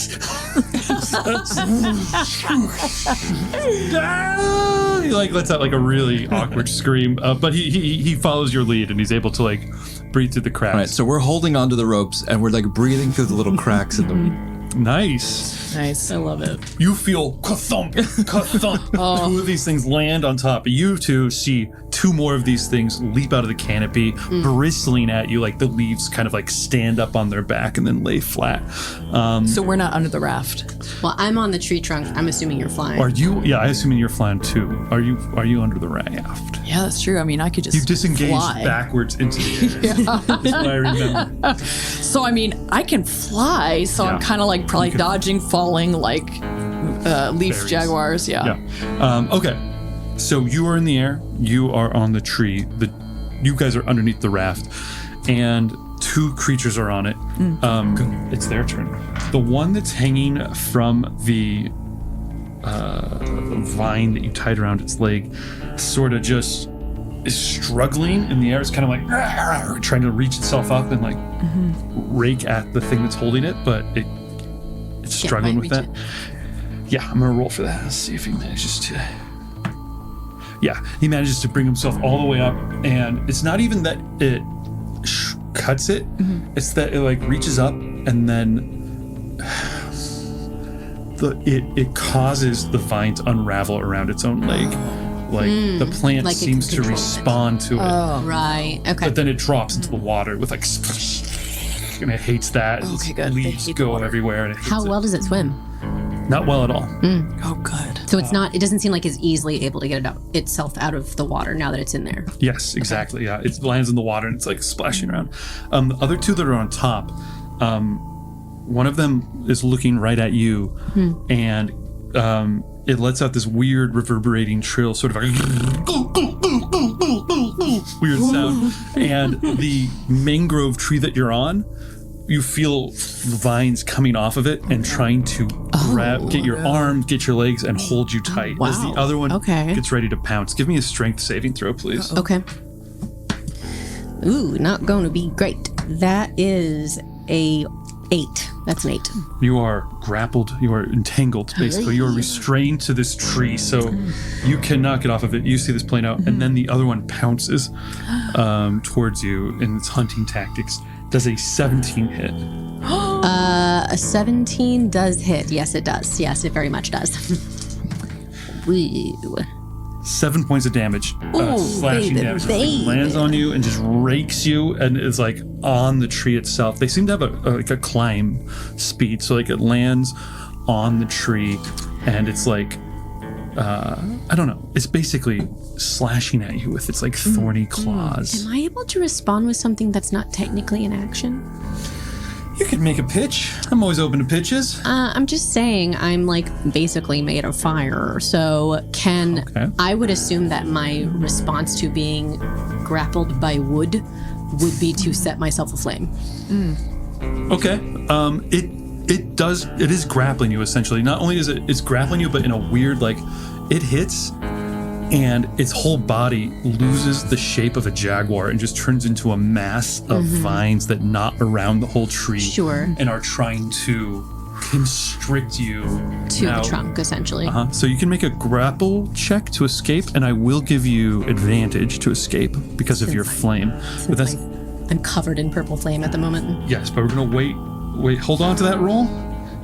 You better tell me what it is. What was it? Isn't that one? Do you have advantage? You have advantage because you're burning. Oh, thank you, advantage. Well, still not great. No, not a 2. Oh, I thought it was a 2. No, that's a...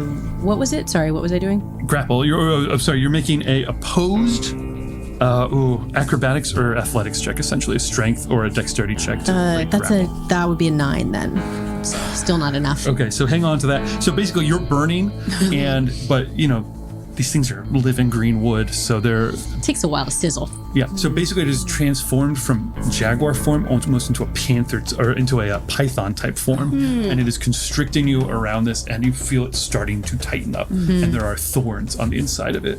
Thorns? Whoa. Yeah. Deeva, it is your turn before we get over to Ren. You see Ren basically in trouble. There's the one on the raft that is like doing that weird trilling growl. There's the one that has her wrapped up, and then there's the one In the water, right? that is dropped into the water behind you. The water one can't do anything. He's drowning anyway. It's like really inefficiently splashing along. If Like a cat in a bathtub. It is not happy right now. do I have my short bow with me? Of course. Okay. If I my goal is to break the vine python around her, and would Ren fall directly into the water underneath? I don't think so, because you're kind of bracing yourself on a tree trunk anyway. Yeah, I was kind of standing on a root. Unless you wanted to. I want her to go in the water so that she can get into the raft. You could break the hold on her, and then it's up to her if she drops into the water. Yeah. Okay. So I see Ren and I grab my short bow, and can I put like 3 arrows? By 3, Yes. can I put like Robin Hood shot. 8 arrows? Yes, absolutely. You can load it up with all the arrows you've got. You technically have sneak attack on this as well. Any creature that's fighting one of your friends that you attack, you get sneak attack. And so if that's if that's you putting a ton of arrows into your bow, that's Does perfect. that mean we're friends? Baby, sugar, we're gonna be best friends. Oh my god. She called Oh, me let's see. sugar. Let's see if See if you can hit. All right. They don't hit Ren in the face. Yes. Seriously. Just don't move. This thing's sort of like, kind of like a There's got to be python. some sort of danger of this, right? In this roll. I mean, I guess a nat 1 maybe. Yeah, that one. Probably wood arrows, So I'm right? rolling a d20 Yes. and adding anything to it. Yes. Add your. Where's your short bow? You can add +4. Right. Okay. Come on, baby. Come on. Oh my God! You guys have to roll 10. better. We're not Yeah. really great. 10's a miss. Oh. But then I can jump out of You can disengage again. Hang on. Hold on. I Disengage. I always forget to do something, which is reward excellent role playing with a little something the game calls inspiration. So I want to give all three of you inspiration for embodying your characters in the game in a wonderful, He just believable want to way. kill us right now. I also got to keep an eye on the time. David's way of saying, let's not ruin this podcast by killing off all our characters in the third episode. Well, so you have inspiration. You can use it if you want to. You could save it for a future roll. It basically Thank means you. if you wanted to expend your inspiration right now, you could do I'll so do to it. reroll that. Let's do it. All right. Can you please explain what it is about helping Ren that inspires you here to do better than normally you would? I see a little bit of myself in Ren, of just that outsider, of the misunderstood, and trying to do better. You know, we have a very similar background, but not really. But also we do. We're like twins. I see her as my twin flame, and I'm like, shit. And then I know I'm like, well, I can't leave. It can't just be me and Thunderfoot. He's got an octopus hand, and Ambrosia's an idiot. So I'm like, if we don't have Ren, I'll never see my kids again. Yeah, I'm having this whole monologue.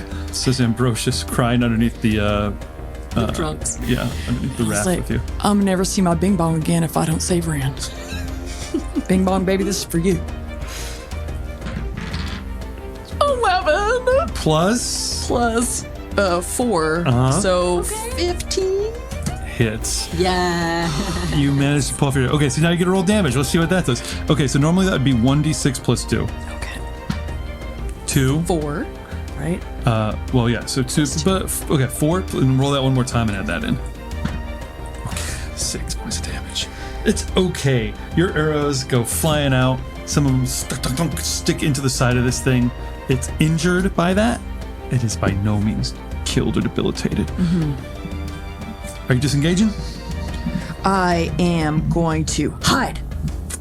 Okay, make a stealth check for me, please, Oh, to say how well I hide? to see how well you hide, because I'm going to roll my guys' perception against your stealth to see no. if they can see you, even though you're hiding. Oh, no. Okay, D20? D20 plus your stealth is plus 6. 14. 14, okay. I'll keep my roll secret so you don't know how well you hit her. Okay, so you try and hide behind a tree. Ren, you are up, you are grappled, you failed your attempt to escape your grapple. You do have inspiration if you wanted to use it to try again to kind of break free. You know what? So I've got my dagger, I assume, on my hip. Would I be able to reach that at this point in time? Based on how you think I'm wrapped? Yeah, I think you could just barely reach a dagger on your hip here. Okay. Yeah, I'd like to take my... Ooh, maybe it's better. Actually, you know what? I'm going to use Eldritch Blast. And sort of, because I assume my Close hands range are it. pretty... Yeah, and it's so close range, really try and just like singe the hell out of this thing. Okay, make an attack roll still with me just to see if you can manage to crane your wrist up to blast this. Rolling. Is that a natural one again? No, it's that's a... What was it? What was I rolling? What would be my... Attack roll with its Eldritch Blast. I don't know what Eldritch Blast is. That's a 10. It's probably not going to do This it. is what you roll. I rolled a 4. Oh, that's pretty low. Yeah, 10 misses sadly. You just barely can't get your hand up to shoot and it misses. Do you want to spend your inspiration on that? I'll stop asking after this. I'm not leading you. I just want to remind you that you have it. Yeah, it's hard because I don't really want to, but Then don't. Okay, moving on. but I also don't want to die. So, how bad is this constriction getting? I'm gonna make an attack roll to try and get you again next turn. Okay. Can I ask another question? Is me being on fire affecting them at all now that it's like occurring over a point of time? Oh yeah, that's a good question. Because like if I stick my hand on another top, You better roll a d4, and we'll do. Okay. You'll take d4 flame damage in addition to giving you your benefit on escaping. that's a 1. Okay. Wow, rolling real low today. Real low on these Did you ones. Did you put weights in these dice? Thunderfoot. David, You guys, I got you. Thunderfoot, you're safely under the raft. Okay, let me ask a few questions. One, are we first level or second level right now? Second.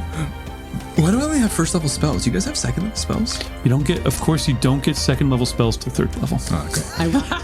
I don't know why. I don't know why the game is like If this. you are the maker of D&D, Let me ask you a question please too. reach out to us and I answer have this 3 slots here. Does that mean every day I prepare these 3 slots?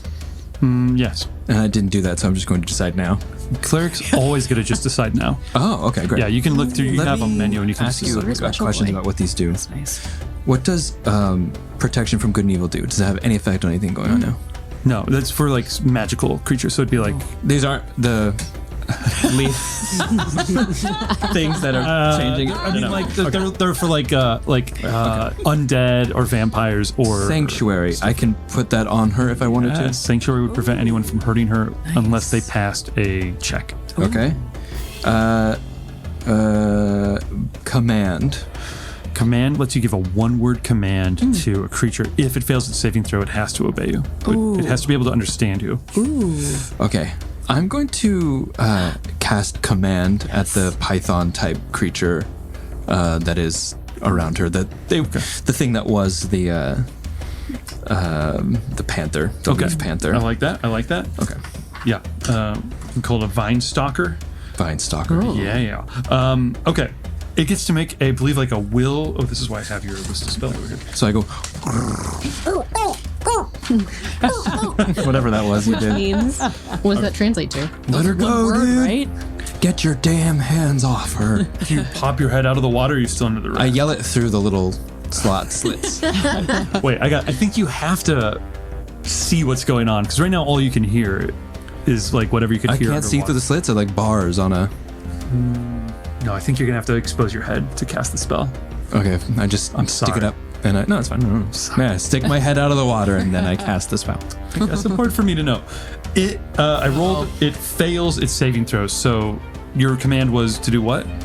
Get your damn hands off her. It has to be one word for command. Oh, leave. Okay. Not leaf. Leave. Yeah. Not what you're made of. Leave. Okay. Great. Your command resonates with it. All of a sudden, the constriction stops. It drops and, well, actually, it has to wait till its turn, which is right now. It releases and then climbs up the tree and just disappears into the canopy. And you have no idea why. And then you see Thunderfoot's floppy-eared, wet head popped up out of the water by the raft over the Big bucktooth smile, all wet. I give him kind of a surprised glare, and then I jump into the water under the. You are still entangled. Oh, I'm still entangled? Okay. That was separate. That's the one that's on the raft. Oh, I thought you were talking. Oh. You were entangled, and then the other guy started constricting you. Entangled, constriction, they're different. Got it. So there's one on the raft that you're on. Also, your command lasts for 1 round. Okay. So, but good. It lets go. It leaves. The one on the raft sees. So you're floating out there shooting arrows. You're on the tree restrained. It's not going to worry about you. You're right above, or you're right in the water below it. I think all of a sudden you hear the sound that, and this vine stalker's head is looking down at you and it tries to swipe at you. Thunderfoot. Oh shit. What's your armor class? As my bonus action, Oh. Go ahead. I can jump 10 feet without provoking opportunity attacks. So Yes. I instead of actually jumping, I just push my feet against the bottom of the raft and I just hit it as hard as I can as a jump. So I just jump down into the water by hitting the raft. Oh, just to get out. Okay, I see. Yeah. Goof, the whole raft just kind of shoots up about 2 feet into the air. And sure, I'll give him disadvantage on his attack roll. What's your armor class? 18. He misses you. Swipes at you. You shoot down. Your head bumps into the bottom of the silt. Almost broke my neck. That happens in shallow water. But you are safe from the attack. Top of the order, Deeva. We got one flopping around the water. One that just swiped at Thunderfoot's head. What would you do? And so, because the last thing I did was hide, I was successful in that. And you rolled. Oh, I did roll. Yeah, it does not seem to see him. Okay. Oh, right, because I have a cloak on. Oh, and it's camouflage. You So You guys and you have couldn't see. Hunter has become the hunted. That's what I say. The hunters become. Oh no. Yep. Whatever. I go. Wait. Focus. All right. So there's the one still drowning in the water. The one that just tried to swipe at Thunderfoot, and she is still on the. She is still entangled up, but the tree itself seems to have like the vines have like come alive and are grappling. Oh, her. then I have my little rapier. I've drifted. Yeah, you're probably like 15 feet away from where you guys are now. Well, from where you are certainly, and then I don't know. You're kind of mobile, so I don't know where you are. So I think I fly over to her with my little rapier, and I just start like chopping. Okay, sounds great. Make some sort of check. I would take. Let's see, your dexterity is good for you. So let's. I gotta make you strong. I like this idea that you're really strong. I think we'll use your constitution. It doesn't make any sense, but we'll do it. Okay. Okay, so just because that's fun. It's a fun visual here. I Yeah. like it. Okay, roll your d20. I think in terms for this, go ahead and add +4. Because this is kind of like a fun... 24. Didn't even matter. Natural 20. 20, baby. Diva Cup goes zipping over to you and just grabs these like roots that have come around you, and then Diva just shreds them, just starts ripping them off of you. I'm coming, Red. Hold on, I'm coming. It's just unbelievably Like Bing strong. Bong at Christmas, just ripping off. Yeah. Ripping us all of those Christmas presents. Yeah, we're ripping the actual Christmas presents. Yeah. Bing Bong, stop! Get through the box and get to the toy and keep shredded. Check before Christmas is to understand he didn't care about the present. He was just gonna tear it up. He just liked the chaos. Not the tree, Bing Bong, not the tree. I love Christmas. I love Christmas. Hey, that sounds fun. Ren, you have been freed by Diva Cup. The raft is floating away. There is still a guy on it, or a thing on it, a vine stalker on it. Okay. And Ren, it's your turn, but you're free. Yeah, I look at Diva a little surprised by this incredible strength, and I go, thank you. That was very impressive. And then I snap my fingers and cast thaumaturgy to try and make both of us and the you can't see either of these guys, right? They're both underwater. He's underwater now, yes. Yeah. So to make both of us basically disappear into and like meld into the environment around us. Okay, you're hiding yourself. Essentially making us invisible. I don't know if you can make yourself invisible. Not with completely thaumaturgy. invisible, but like camouflaged essentially. Camouflaging yourself. Okay. You're changing like the coloration patterns on your skin. Works for me. Okay. I think you probably only do one target with that as well. Are you targeting yourself? I think so. Oh, I have the camouflage cape. You have the cape already. I think so. I'd have to check that out. But it's a cantrip, so it has pretty limited scope. It's probably usually kind of like a 5-foot cube kind of. Okay. Then I guess I would notice probably that she's pretty camouflaged and cast it on me. Okay, great. You fade into the backdrop. Thunderfoot, there you kind of bounce back up, I guess, to the bottom of the raft. Or you could, I guess you kick down. Would you want to come back up under the raft or out into the water? I'd probably come up under the raft to like join. Ambrosius? Yeah. Oh, thank God you're still alive. And you can hear like the claw of this like thing on top, like. So when I kicked the raft, it didn't. It just jumped and hung on. Well, were you? Yeah. Sure. Yeah. I didn't think that through too much. You were just trying to kick yourself to the bottom of the water, right? No, I was trying to kick the raft so the raft would flip and so it would fall in the water. You were trying to do that. Yeah. For some reason that didn't happen last time. You kicked it perfectly. You kicked it perfectly right in the middle, so the whole raft just went bump up and down. But it does seem like you could obviously flip it back if you wanted to. Well, I would do the same thing again. I'll do this. What I'll do is I shove the sword, my long sword, up through the thing and try to like hit the leaf monster with it. Okay. Well, great. Roll to hit. 11. Oh, Plus 8. 15. Hits. Nice. Yes. 1d8 plus 4. Roll that up. Is this my d8 here? 3. 7. You hear it yowl up above you. So you definitely connect with it. You connects and it's kind of jerking around up there. So then I've already done this once. I get 2 of these for long rest. Did I do another? No, not since we started the day. All right, so I'm doing this again. But you're trying to flip the whole I'm raft. kicking the edge. I mean, I assumed I was on the edge of the raft the first time. So I don't know like, how it didn't work. Didn't you jump in the water? I'm already in the water. No, like when we were first in the ocean. But that was a day ago. yesterday. That was that was a that was day actually ago? 2 days ago. 2 days ago. Baby. Oh no, because it took us a while to go through the. Right, We've like been walking 3 through the days? swamp for a few days. Couple days. Yeah. So you're going to use your bunny hop Yes. to kick the underside of this raft Yes. in a way to flip it over. Yes. Amazing. Absolutely, of course, that totally makes sense and is very cinematically exciting. You kick that raft, the whole raft flips over again. This creature's on top of it. It's already been stabbed. It yowls, and you guys off the side just see like the water go whoosh, and then Thunderfoot and Ambrosius come back upright, all soaking wet. And the creature, the vine stalker, plunges into the water with a yowl and is thrashing around. Great. Okay. With that, the only question is, can you guys... You can just fly back up and catch up with the raft. It's drifted about 15 feet away from where you are. Yeah, I realized in my last turn I didn't use any of my movement. Would you like to use your movement? I would like to use my movement, please. yes.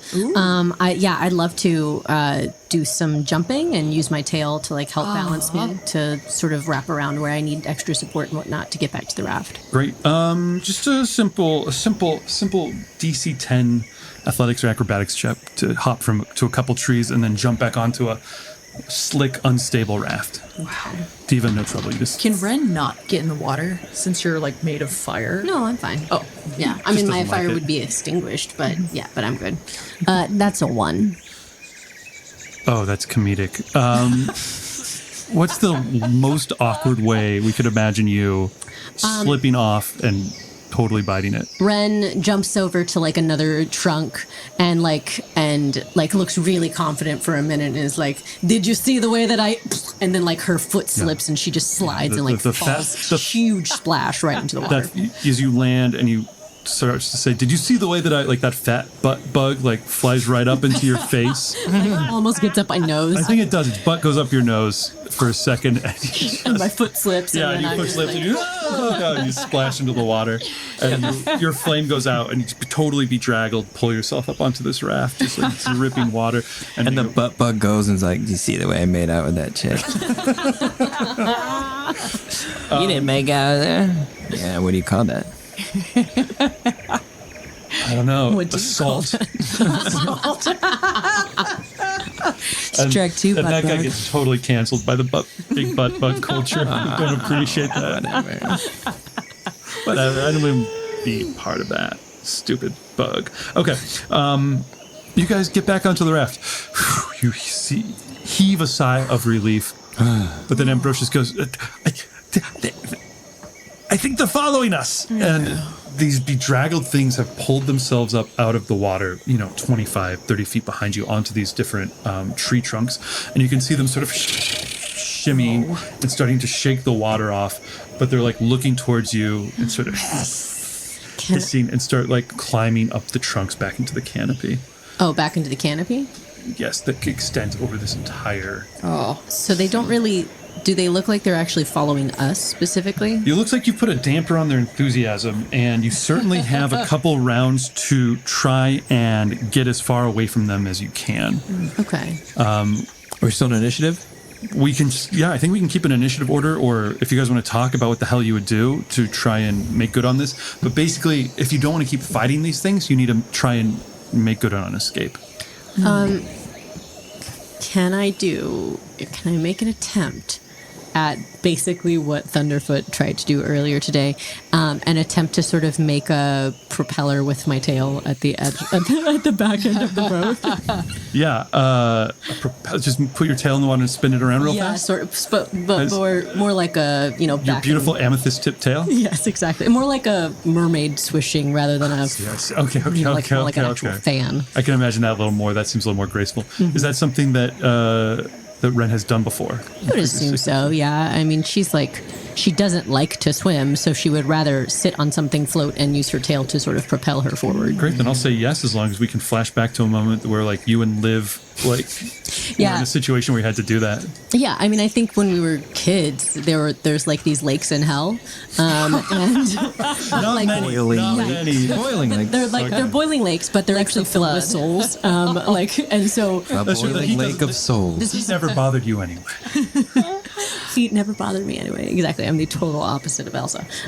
Yeah, so this was before we like moved up to Earth, but yeah, I think we used to like play in the lakes, and so my brother would kind of make fun of me because I didn't like to swim. So he'd sort of swim alongside me, and then I would like pull something from the side and basically sit on it and go faster than him. So it was like a competition for the two of us. Excellent. You capture that same feeling. You put your tail into the water and start swishing it and start helping propel it along through the trees. And I do the same thing. I see that she's With doing your little that. bunny tail? I mean, no, with my big rabbit feet, which are basically like flippers. Okay. Okay. Gotcha. You start pushing. Deeva, you were using your little wings to help push before. Yeah. And now that I'm super strong again, I think I help. If Ren is kind of in the, let's see, maybe I can even get on to the very furthest part of her tail and use my like wings like, so it's like this super motor. You guys start moving. Like there's we get a little bit of a wake here as you go through the trees. And Ambrosius is in the front going, "Look out, tree! Oh no, you saw it! Ah, there's another tree! Oh, good!" And it's just kind of weaving your way through the forest, kind of skimming along through the water, and eventually the water level starts dropping down. The roots start to show up out of the mangrove trees, and your raft eventually is just running on a few inches of water, and then sort of back into the marshy soil of the swamp as the undulations have caused the water to recede behind you. And there's like little crabs and mud skippers and things like that on all the trees sort of flopping around you. Not too many hours later, as you undo the trunks and you start carrying everything again with you, the forest starts to give way in front of you, and you actually start to set foot on firm ground. The mangrove forest gives way. Boulders start to show up here and there, big sandstone chunks of stone. The sun starts to actually show up through the canopy, and shortly thereafter, you manage to exit through the edge of the forest. Can everyone give me a perception check really quick?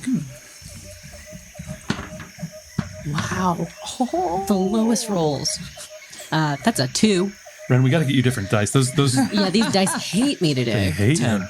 22. 22. You two are just like on getting these boxes together and getting everything ready to just check in as you guys start going uphill. You see as you're getting ready to Smoke break. having a smoke break, you just happen to look next to you and see a really strange looking bush growing just here on the edge of the swamp. I mean, the bush looks normal. It's the flowers that look interesting. They look like rose. Not quite the complexity of a rose. More like Tulip. like a petunia. Petunia. Like kind of simple, but the leaves are strangely iridescent. Almost like they're made out of like mineral instead of flower, but they're clearly growing on it, and there's this sort of like sweet fragrance coming from it. Yeah, it I'm smells smelling good. Yeah, when you give it a whiff, it's like it's kind of got this like really heady, slightly intoxicating scent to it. And I'm remembering this time. I was like, ooh, reminds me of Josh and Reno. In Reno, Nevada. Reno. Faye, Nevada. Faye Reno, Faye Nevada. And I just kind of start dancing with my little memory. The what a good the recap. 7-Eleven you go to is probably in Reno. Your face smokes from. Okay, that's good to know. Looks like you could maybe pluck these flowers and take them with you if you wanted to. They do have like an intoxicating kind of smell to them. They also look potentially valuable.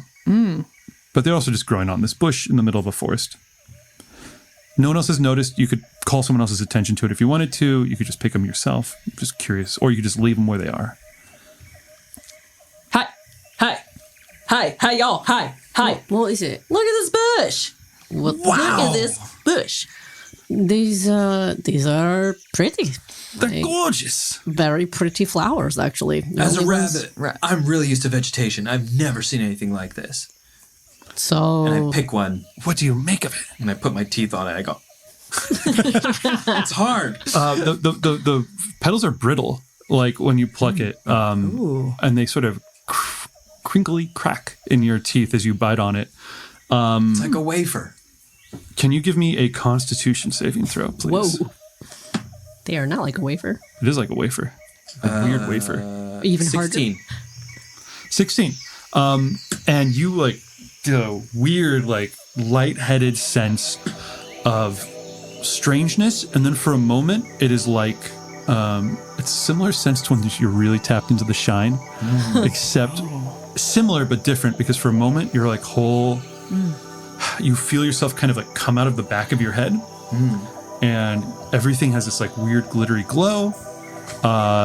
And then your anxiety kind of spikes, and you're going no, and you kind or not your anxiety, but whatever, just feels so weird that you kind of lose the feeling in your back and your body, and you're okay. But it was Oh, these are good. Oh, hold on, and I bite it again. you make another Constitution saving throw, or you can choose to voluntarily fail it. Was it good? You Did I feel passed good? it, so you resisted No. the effects. Right, but did I feel good? Yeah. I Well, felt good. You felt out of body? yeah. If you think Thunderfoot would think feeling like you leave your body behind to enter a strange spirit world felt good. Oh yeah. Okay, then it felt Yeah, good. it was shine-esque. Yeah, shine-esque. That was shine tangential shine. Hold on, people around me I just met.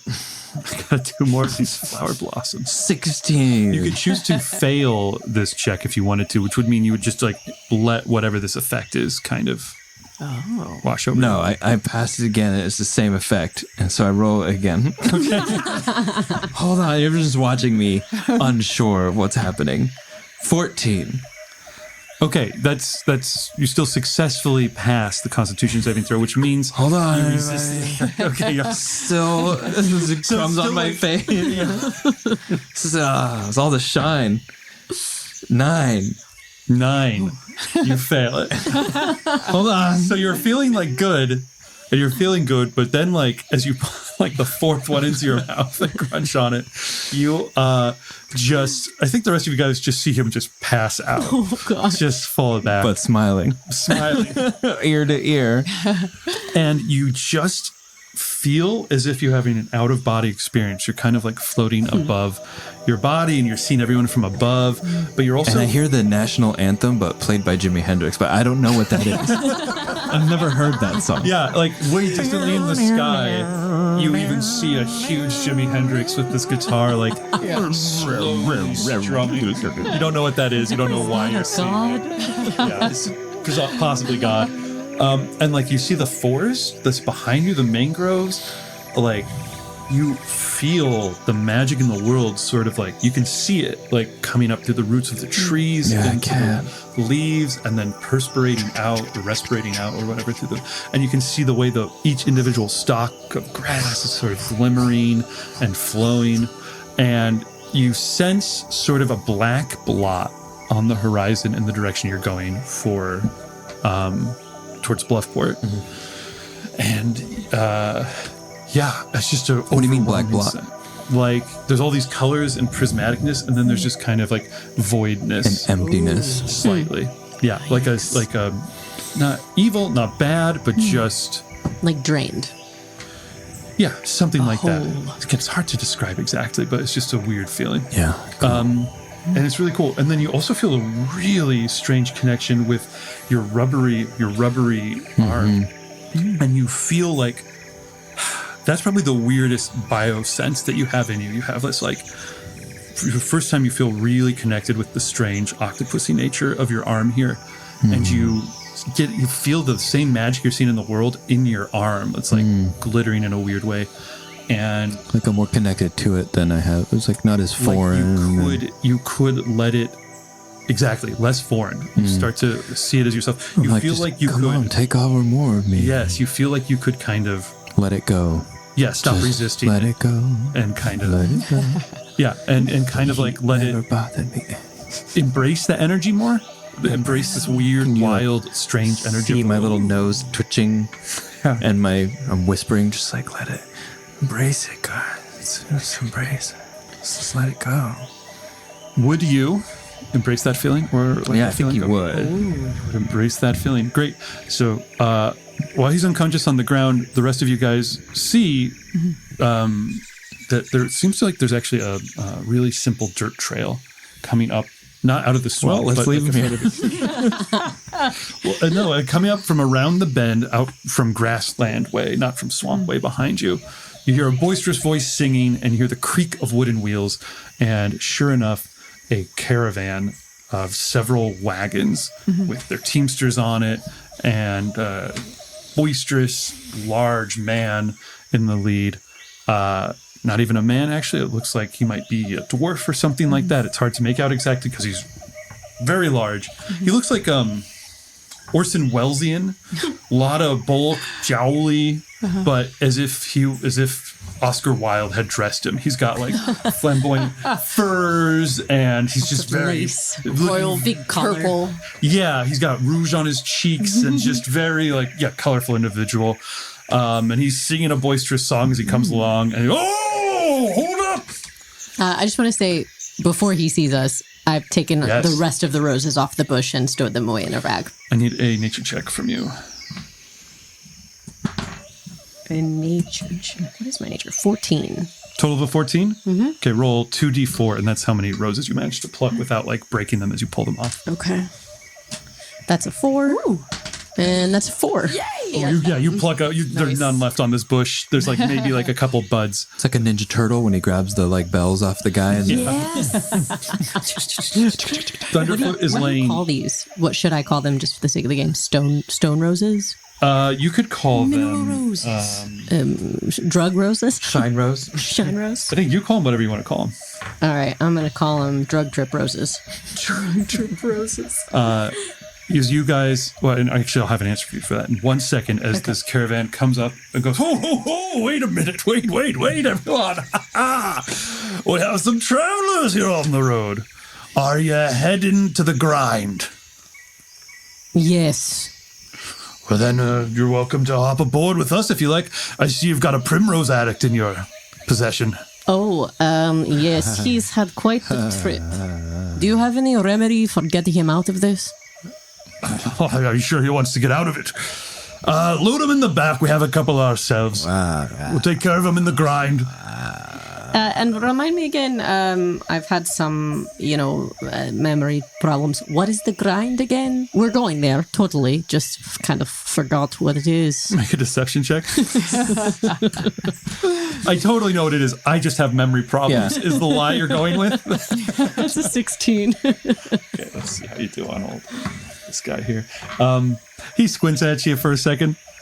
Oh, you're tenderfoots. You've never been to the grind before, have you?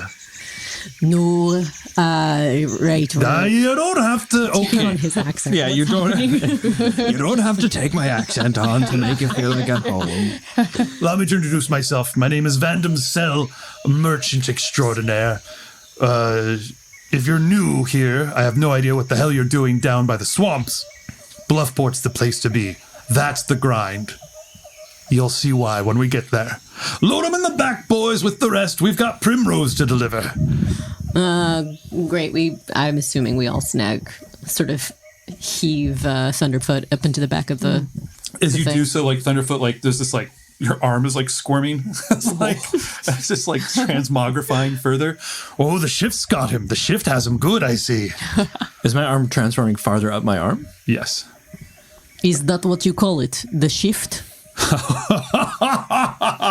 Oh God, I'm glad I found you before you died. Yes, that's the shift.